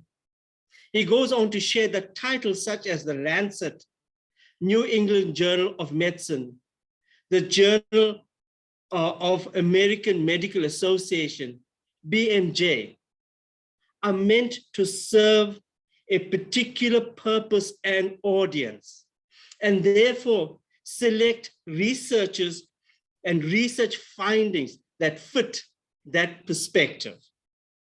Unfortunately, such practice does not promote diversity and inclusivity. It is these systemic inequalities that the Continental Platform attempts to address. The Continental Platform was developed around the principle that the scholarly communication process is still governed. It is still governed by the voluntary labor of academics, and that the library needs to support the academy in the dissemination of that scholarship. The conceptualization and development of the platform is located within a very progressive University of Cape Town open access policy. The policy states that the library provides, and I quote, a platform and support for the publication of open monographs and open textbooks. This Diamond Open Access process, Diamond Open Access is basically where there's no payment to read and no payment to publish.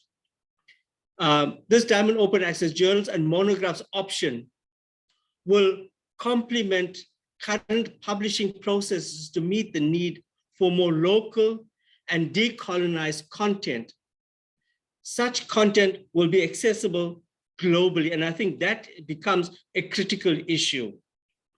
There is evidence in the policy that demonstrates the commitment to reclaiming the fundamental purpose of an African open access movement, and that is to make African scholarship visible, accessible, and discoverable without financial barriers. And here I must also address the issue about the hybrid model. I am personally not a proponent of the hybrid model, especially when we're talking about books. The Continental Platform was developed around the concept of a tenant model.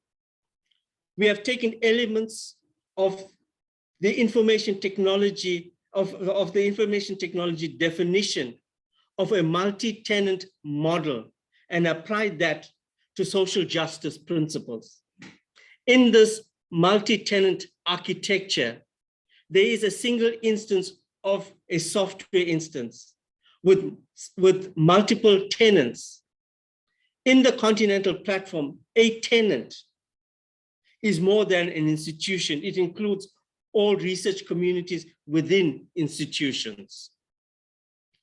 What we have done at UCT is taken a well-structured IT model and have adapted it to fit in with our principles of social justice, inclusivity, and equity.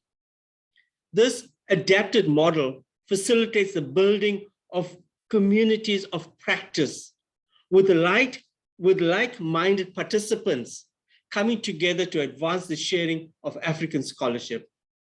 A typical example would be the development of a community in support of publication process. For example, developing a template for layout editing.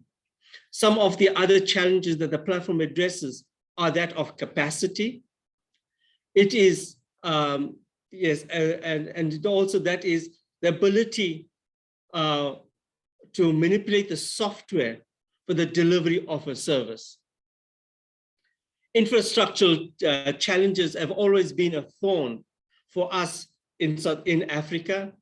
And so these issues that are addressed in terms of this continental platform. We're also talking about issues of affordability, sustainability, and future proofing.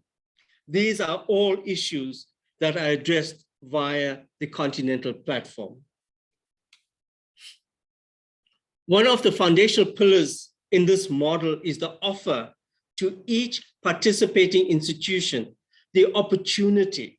It is an opportunity to retain your identity in your particular outputs.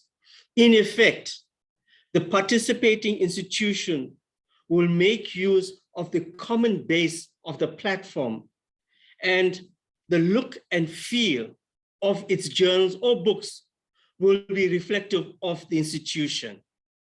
We would like for participating institutions to take ownership of their segment within the platform while showcasing its research productivity. The prestige of the participating institution needs to be upheld, which we believe that the platform delivers on.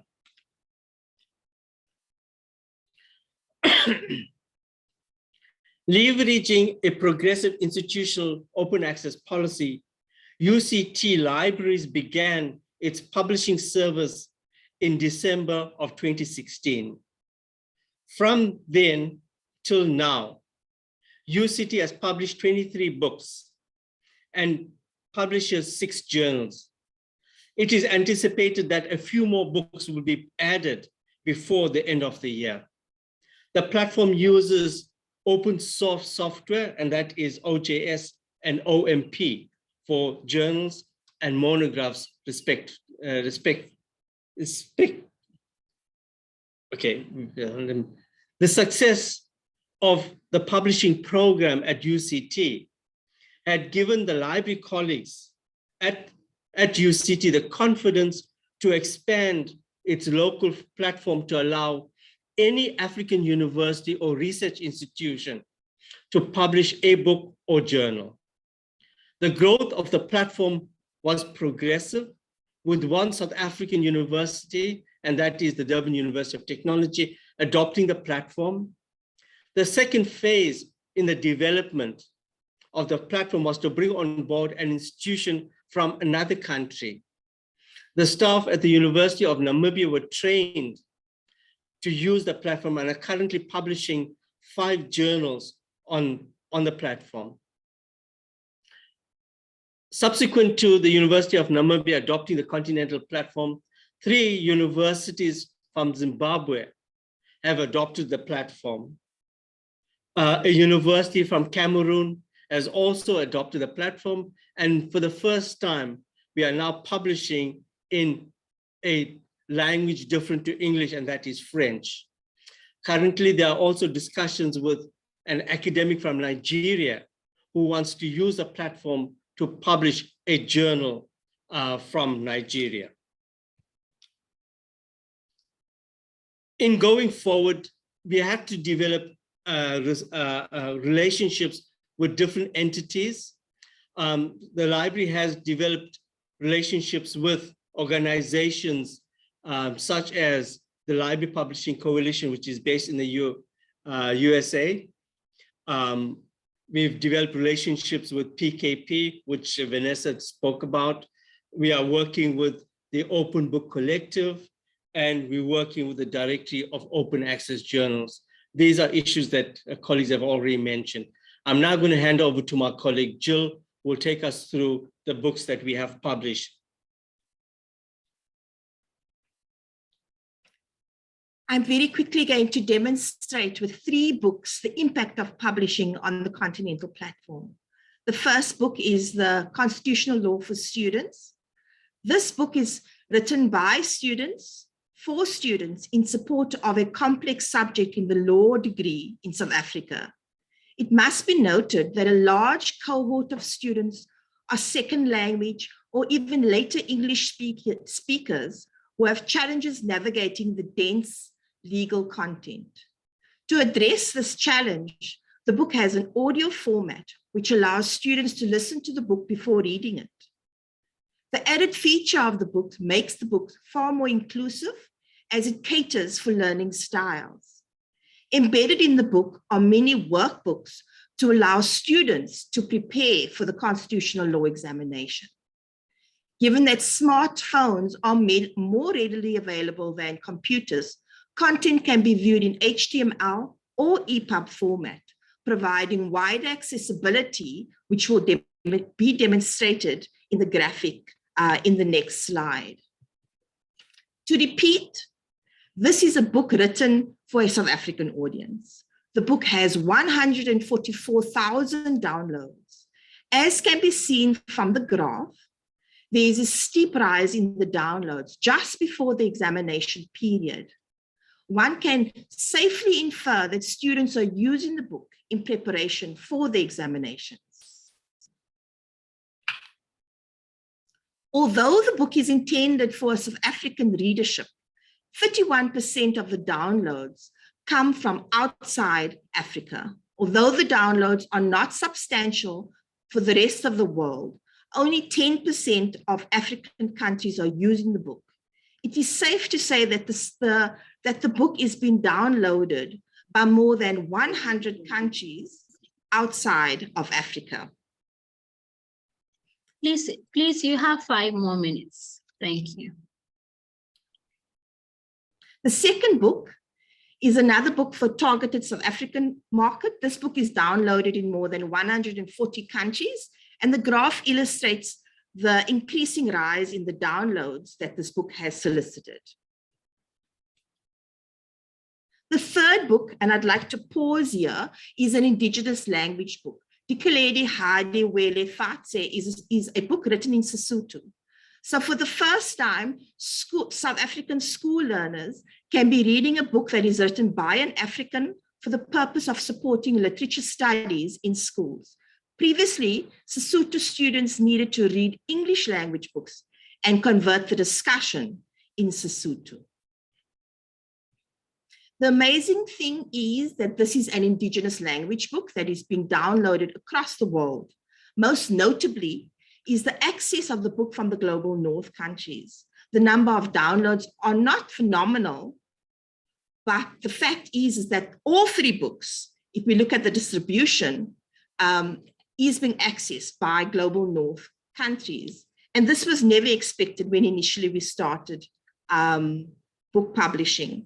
The significant point is that when published open, it becomes accessible to all. The Association of African Universities has endorsed the platform. And in September 2021, the AAU co-hosted a webinar with UCT to consolidate the endorsement of the platform. The AAU recognized that one of the major challenges is that of skills shortage on the continent, and hence have plans to roll out a constructed train-the-trainer program.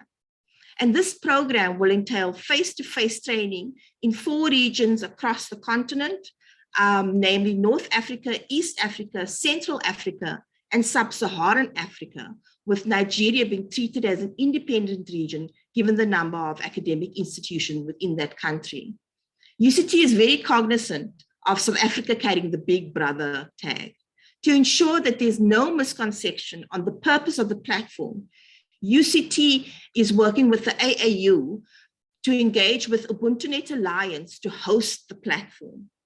Moving the platform to a neutral institution is deemed important to promote greater adoption across the continent. And I thank you. Thank you so much, Dr. Reggie Raju and Joe Klassen, for your presentation. We'll take our final presentation and of course get the Q&A session started. and then we'll wrap up the session. I would like to call on Dr. Jive Lubungu, who is a researcher and actor at the Kwame Nkrumah University in Zambia, to have or do his presentation on preparedness for open science through research data management, using Kwame Nkrumah University as a case study. If you are here, Dr. Jive Lubungu, kindly take the floor to present.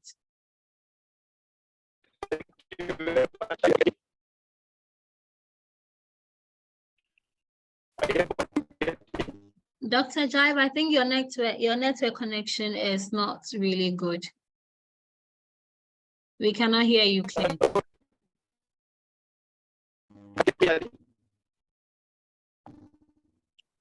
We cannot hear you, Dr. Jive.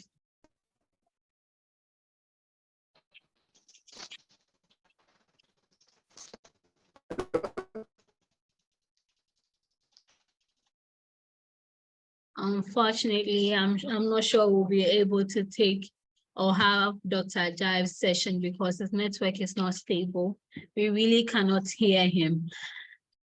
Okay, while we wait for him to position himself well for a clearer or a better network, I would like to call on Mrs. Felicia Kwagbeji, who is a Senior Communications and Publications Officer here at the AAU, to take us through the Q&A session.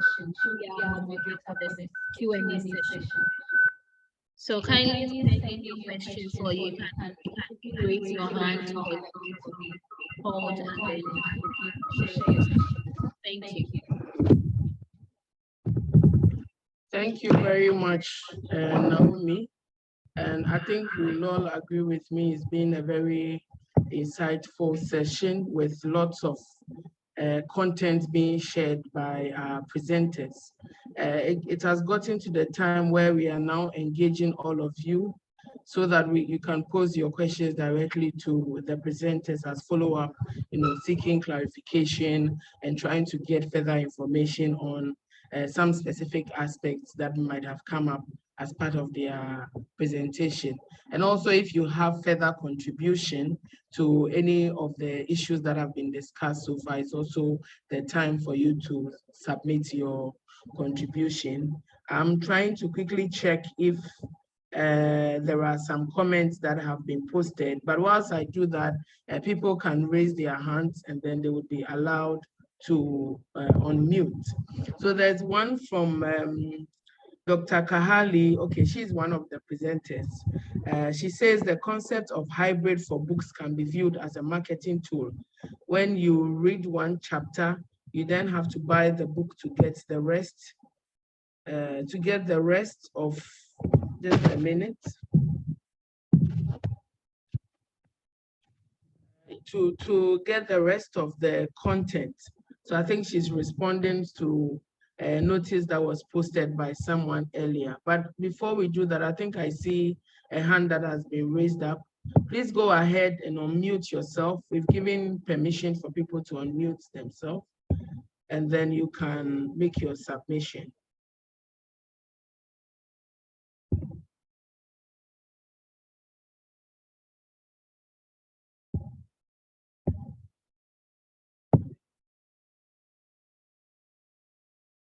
There's a hand that has been raised, Isaac Opon. Dr. Isaac Opon, please go ahead and unmute yourself, and then you can make your submission. Is there a challenge with unmuting? Okay, yourself? I think it's working now. Okay, yes, it's fine. Okay, thank you very much. I'm Isaac Opon from Morocco. I'm in the Mohammed VI Polytechnic University. You see, open science, yeah, fine. We all like it, and then we all love it. It is good.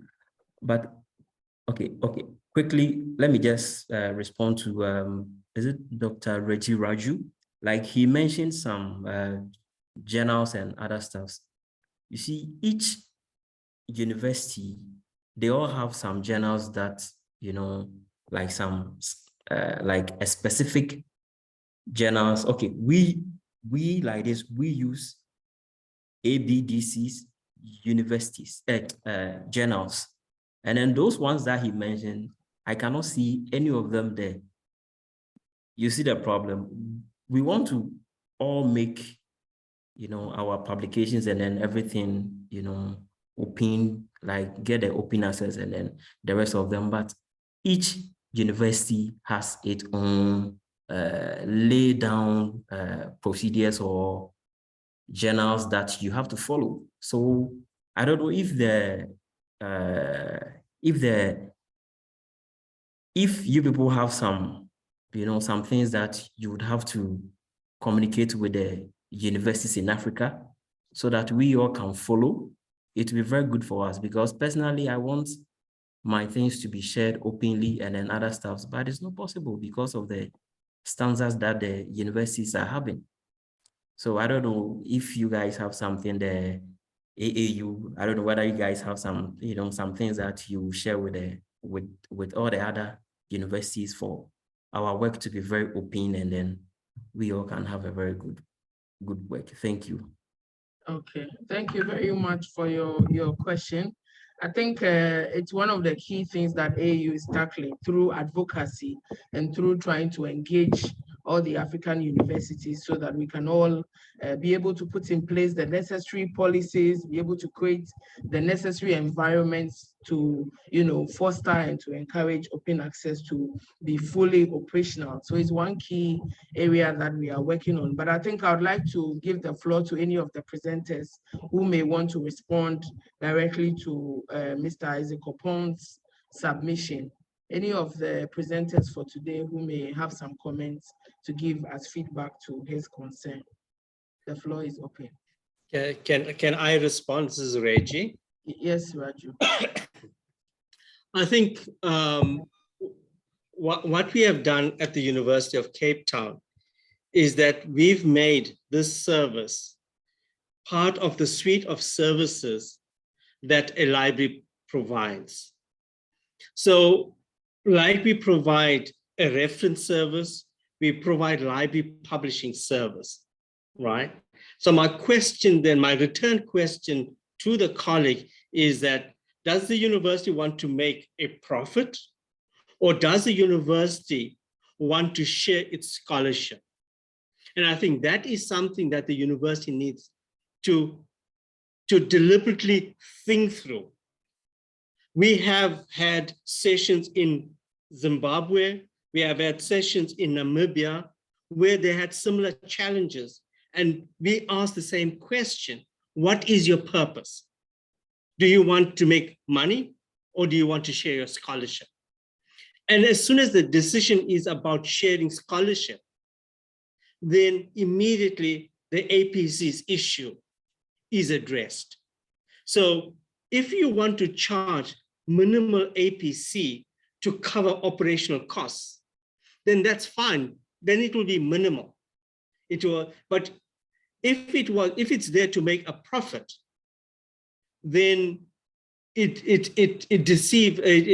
defeats the purpose of Diamond Open Access, and it defeats the purpose of trying to share scholarship so that Africa can become part of the world's knowledge production. Thank you. Thank you very much, Reggie Raju, for your contribution. I don't know if I see Joy is connected. I see Dr. Vanessa is also connected. Do we have any further contributions? And then to the participants, I think I had mentioned that people should raise their hands so that we can call them accordingly for them to ask their questions, including those who even had earlier posted via the chat. If you are connected, I think we want to hear your voice. So please raise your hand and then we'll call you for you to directly ask your question. Okay, I think Dr. Vanessa wants to speak. Thank you. It's no doctor, by the way. It's just plain Vanessa Proudman. It's just something that Reggie just said. It's a question back to Reggie, I'm afraid. Reggie, you said about making a profit and charging an APC to cover operations. So operations for what? Could you tell me? Because I think I'm missing context. That would be interesting to hear a bit more about that. Thanks. You see, what we have done, sorry, give me a second, I'm a little bit slow on this. What we have done is that in terms of the continental platform, we have created the base, we've created the infrastructure, right? The software is open source software, so that's fine. But what we pay for are costs such as DOIs, the registration of a URL. There may be some institutions that outsource layout. Those are the kinds of minimal costs. At UCT, because we have capacity, we do the layout in-house, but there are some journals that outsource that. So those are the costs you can recover through a small APC. Does that answer your question, Vanessa? It does, but I think I might challenge that you don't necessarily need to charge an APC to cover your costs. That's one way forward. So collaborating with others, and I'm involved in a new project called the Diamas project, and I think you may have heard about the Open Access Diamond Action Plan. So we want to build capacity by working together and sharing services to keep those costs down so that you don't have to charge APCs. And I think it is a myth that some feel that they have to charge an APC to cover costs. You don't. So you can use your networks, you can use capacity. As you say, it depends on where you are, Reggie, which organization you are and what capacities you have in-house, and also what commitments your university management make to supporting that journal or those journals with in-kind contributions or other. Thank you. So sorry, Chair, just 1 second, just to add to Vanessa's. All of the institutions that participate, that have adopted the platform, none of them charge an APC. We have developed capacity in terms of layout. We've also developed capacity that can get the job done. Thank you, Chair. Thank you very much, for your contributions. I see Joy Owango has her hand up as well. I think she wants to contribute to the discussion. Yes. Please go ahead, Joy. Yeah. I'll play devil's advocate here, and I support what Reggie is doing and Reggie and UCT are doing, and play devil's advocate when in regards to Vanessa's comment about the Diamond Open Access. And in part, you answered it yourself, Vanessa, because one of the biggest challenges in Africa is, as I said, when I was making my presentation, about only 16 countries have committed to spending at least 1% of their GDP in higher education and STNI. And that also, even out of those 16 countries, not all the universities within those 16 countries can actually commit to supporting the entirety of academic publishing, because it is an expensive process. So looking at what Reggie and his team are presenting to the continent is an affordable option on how they can go through the entire academic publishing process. And also, if the costs are minimal, because as much as would like Diamond Open Access journals, there are very few, even amongst those 16 countries that have committed to spending 1% of the GDP in higher education. There are very few universities that can actually provide this. And that is why even that minimal cost, whereby it is entirely waived, it's something that can be negotiated within the university, because we also need to be critical when we are dealing with higher education institutes, because universities have limited budgets, and these vice chancellors have to report to ministries of education, and we cannot be bringing in more expenses without showing what can be put on the table. And what I'm seeing UCT is doing through Reggie Raju's platform is what they are able to put on the table to further reduce costs, such that the directors of publishing and research can actually have something to pitch effectively to vice chancellors. Don't get me wrong. Yes, I like the idea of the Diamond Open Access journals and the option that you're putting on the table, which needs really more awareness on, but we work with some of these institutions, and I can assure you, even in Kenya alone, there are about 3 institutes out of 70 that can afford Diamond Open Access publishing as a platform. But it is easier to negotiate a much smaller APC fee and it also, it creates a level of co-ownership. You know what? It's an African institute has developed this platform, you contribute by a small amount. So for me, what I see being put on the table is a much more equitable and sustainable approach to having a platform that can support the academic publishing ecosystem in the continent. That's where I'm coming from. Thank you very much, Joy. I'm sure Reggie would have loved to respond, but just to move on, I'm sure when he comes in again, he can quickly say a few words about your submission before he proceeds to that actual question he probably might be responding to.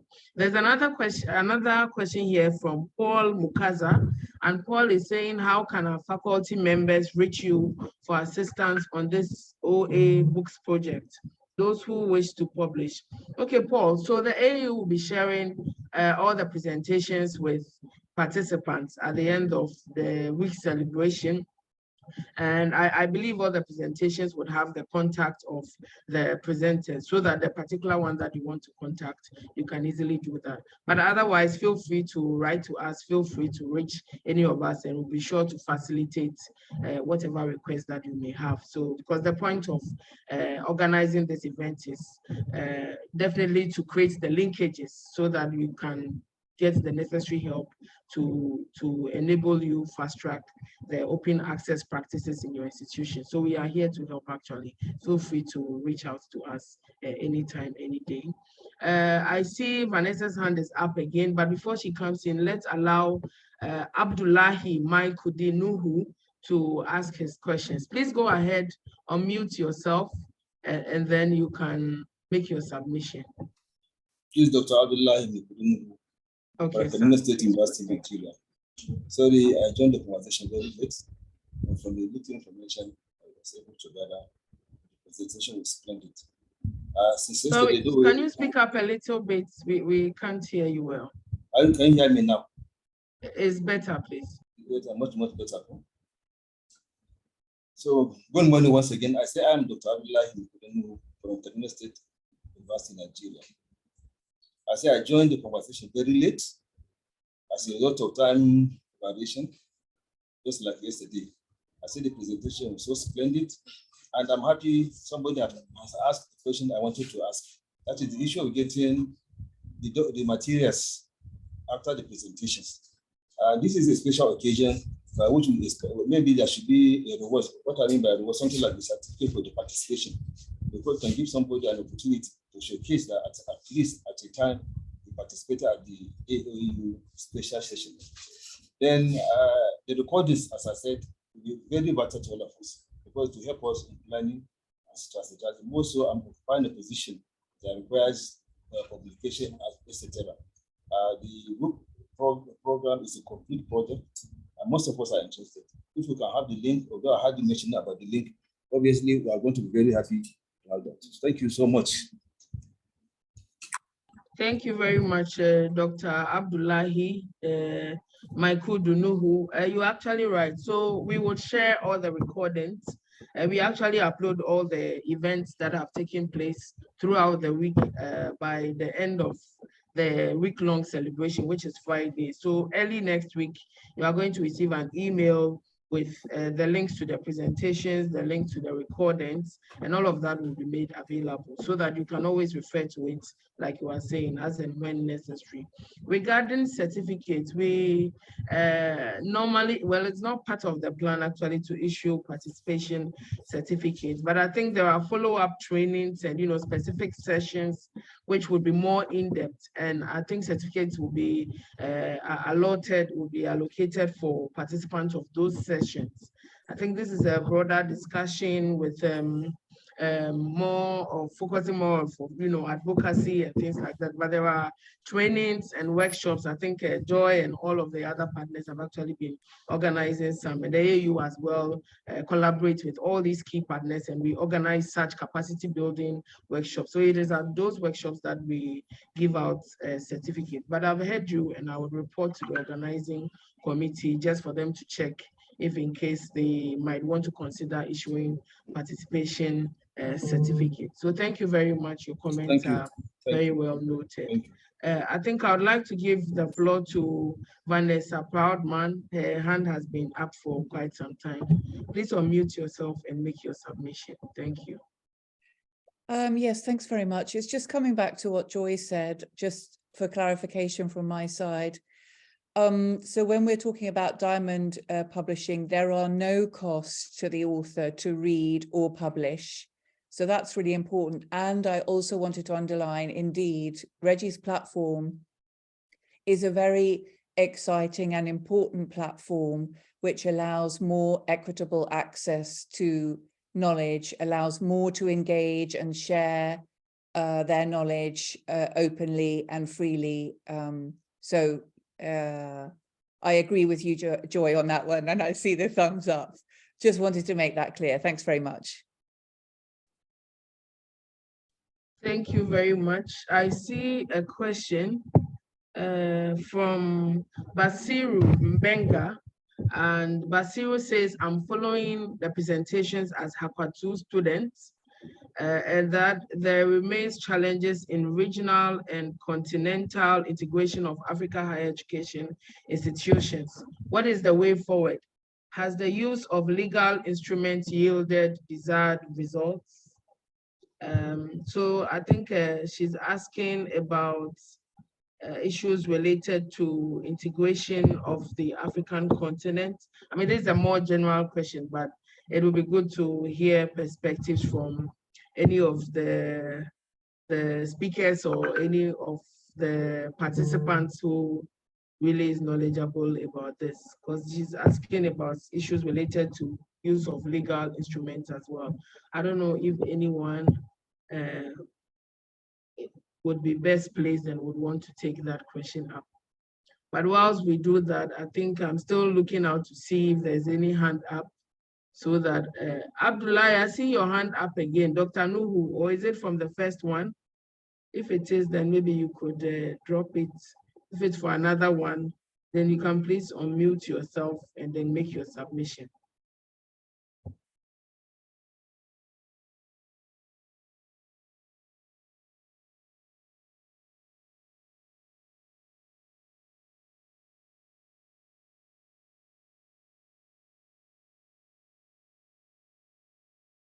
Just to also mention that in the chat box, I had posted the call for papers for the AU General Conference, which I mentioned earlier, which is coming up in July 2023.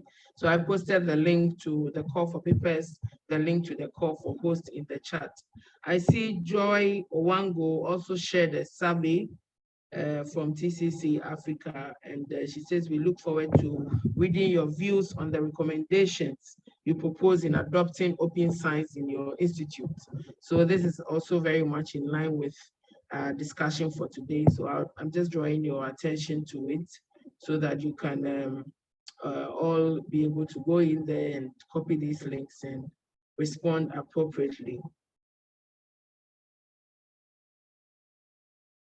Dr. Raju also shared the link to a continental platform, the Open Books UCT.co. ZA. So that is there as well. Please let's access all of these very vital links that we are sharing so we can support the process, also that we can have access to the repositories and the key information therein. This is from Abdullahi. He says, a splendid presentation. Good morning from Dr. Abdullahi Makudunu, Kaduna State, Nigeria. So he's just talking about the, how he's enjoying the presentation so far. And from Madhurami Kahali, an important link on APC waivers. So that link has also been shared. So please let's all visit all those links and access the very vital information that have been posted over there. I think I don't see any hand up, so we can begin to wrap up the session with very final comments from. Hi, can I, okay. Sorry, I was trying to raise my hand up, but I wasn't able to. All So right, I sure. just thought Please go ahead. I'll do a quick comment about the APC waivers. Actually, we are trying to work with researchers, and I think much like Africa, even the authors based in India also face similar problems about funding, research funding, and APCs. So that's why we have tried to work out waivers for a lot of these countries. So I pasted those links. A lot of times researchers, young researchers, they're not aware of the funding options available or the waivers available. So always whenever you want to submit an open access article or a book chapter, just have a look at, what waivers are available to you, and maybe, you may find a good deal there. So there are countries where funding agencies where, you get 100% waiver on the APCs. There are some where you get a 50% waiver. So it's a great idea to, check that whenever you're submitting a research or you're in the process or even thinking about it. Thank you. Thank you very much for this additional information. I think it's very helpful so that people don't have to pay for something that they could have obtained a waiver for. So thanks so much. Amos says, I think Africa can move far with its higher education if we can continue with sessions like this occasionally. Amos from Ghana. Okay, so you are just appreciating this platform, and I think you are calling for more of that. So we would endeavor as the AAU to do more of this. We actually do this. We have quite a series of capacity building workshops. We also hold webinars very regularly. There's also the Open Access Month celebration. I think this is in October, which the AAU fully engages in. But your call is also well noted for us to do more of this. So thank you very much. I think we can wrap up the session by having very final comments, maybe just a minute or two briefly from all the presenters, and then I can wrap up and hand over to Naomi. So we can start with Dr. Regiraju, if he's ready. Just your final comments.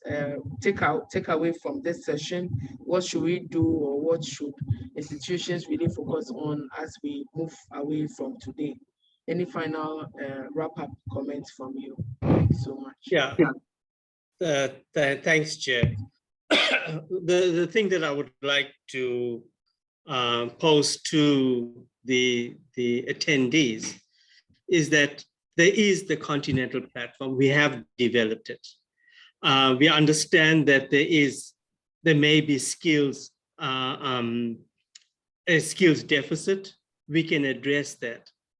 There are other small challenges, but in the main, we have addressed the most critical challenge, and that is the platform.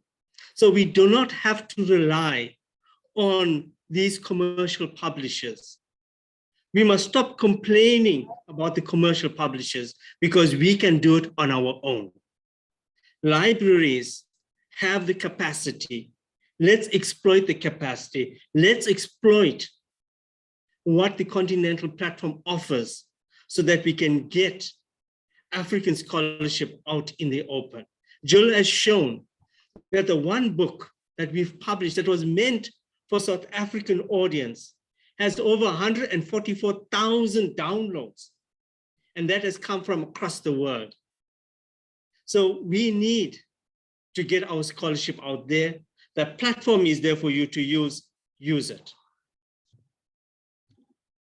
Thank you very much. Thanks so much. I think that's a powerful call. We can hear. let me respond because infrastructural issues, no power on this side of the world. Okay. In regards to capacity building, we need to be strategic about the kind of partnerships we make if you're looking at increasing the visibility of open science in Africa. We need to look at partners who have a long-term interest in the continent, who are willing to listen to the African stakeholders and include the output that is coming out of the continent in the respective platforms and partnerships that we are trying to create. Because one of the things we've noted is that sometimes there's this exciting partnerships of coming into the continent, but there is no proper community engagement with the partners on the ground. And also we need to be also strategic on bringing all the stakeholders together when it comes to speaking on open science. I get it, it started with the libraries, but right now it is a vice chancellor's discussion, it's a directors of research discussion, it's a policymakers discussion. So we all need to bring all these stakeholders together so that we can have effective engagement on open science. Thank you. Thank you very much, Joy. I think Dr. Kahali can come in at this point for your final remarks, please. Hi, thank you. So I would like to reiterate what was just said, that, you know, for this big transition from a very closed research ecosystem to a more open, equitable one, you know, you can't function individually. There's a need for collaboration between institutes, regions, researchers, and you know, as much as you would not like to say that, but publishers also, because our primary goal is to reach the research community, and we have, of course, great channels to reach that. And there is a lot of interest in research coming out of Africa, even with the publishers. So I think that kind of collaboration is needed to move towards a more open and transparent research ecosystem. Thank you. Thank you very much. I think we will take the final one from Vanessa Badman.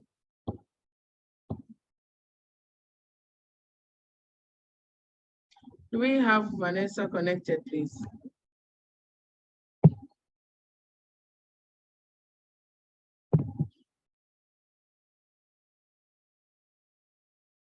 Okay, I see Dr. Reggie's hand is up again. Please make your submission. Sorry, Chair, I just need to say the primary goal of the commercial publishers is to make a profit. That's the primary goal. So we must be under no illusion of what the primary goal is of the commercial publishers. Thank you, Chair. Thank you very much.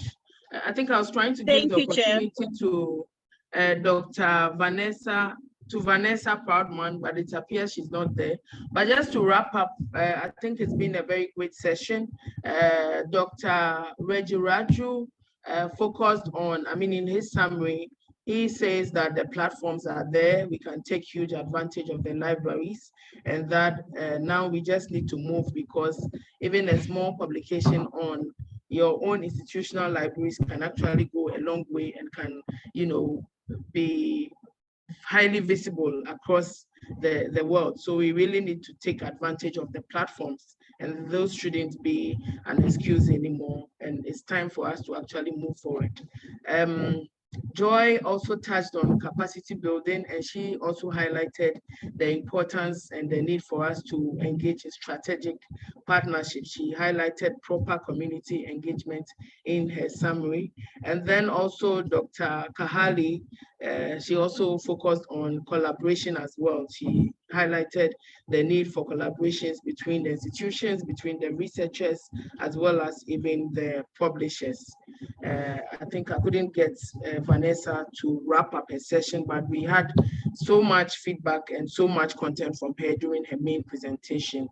If there is no further question, except that I'm seeing a hand by Dr. Raju again.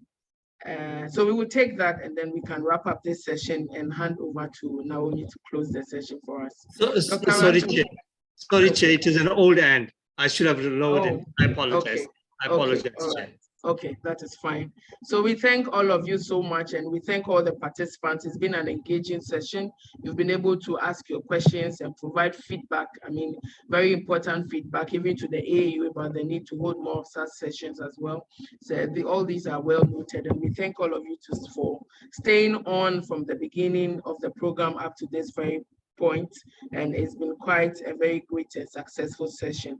At this point, I will hand over to host for today's session, Ms. Naomi Daku, to wrap up and to give announcements concerning tomorrow's event so that we prepare to participate accordingly. But just to say that as per the feedback about the need to share the materials, all of that will be done accordingly. Thank you so much. Over to you, Naomi.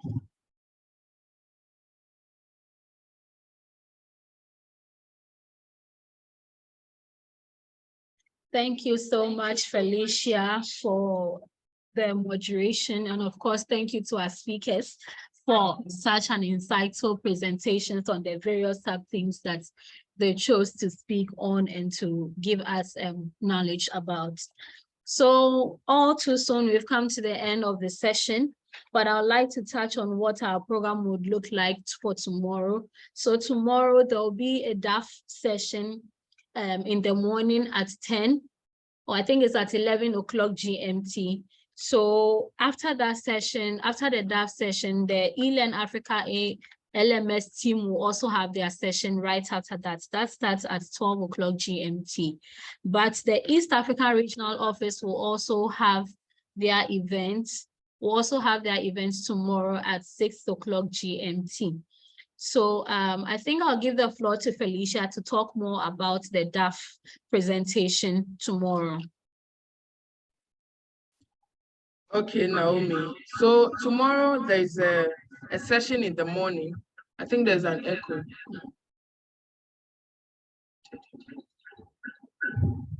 Okay, is it better now? I think it's better now.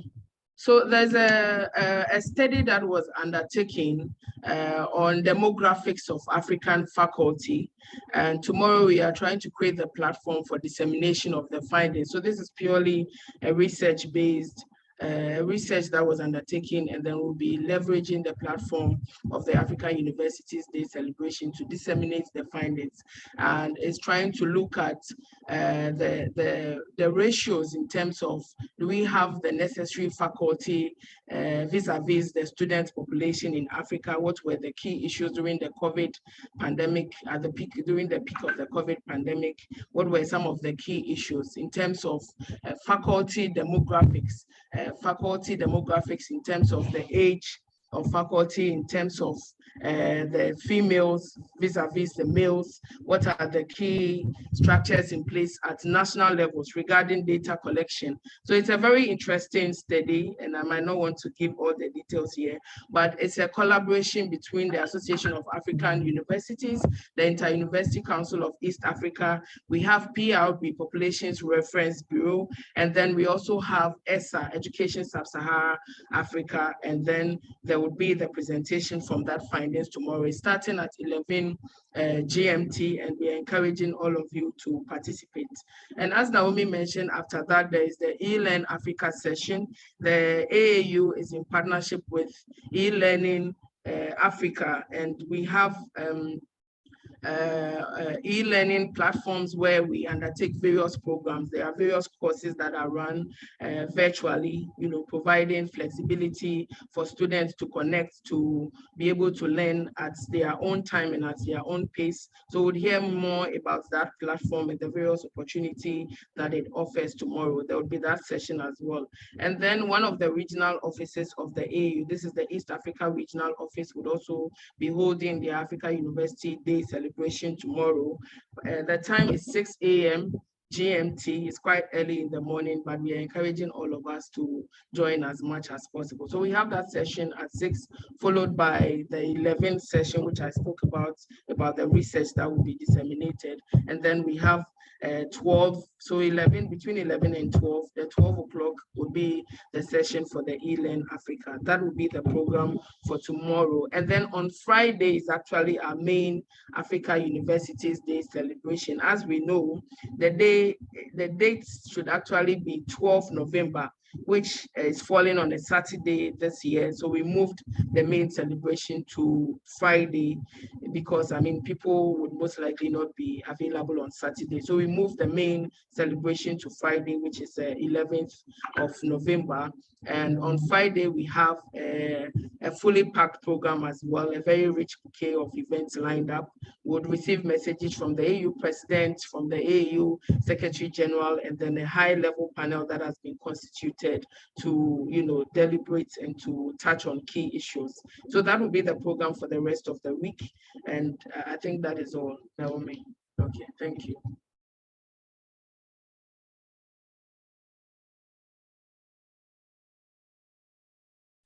Okay, thank you so much, Felicia. So like she rightly said, we will have a session tomorrow. The East Africa Regional Office will have the event at exactly 6 o'clock GMT.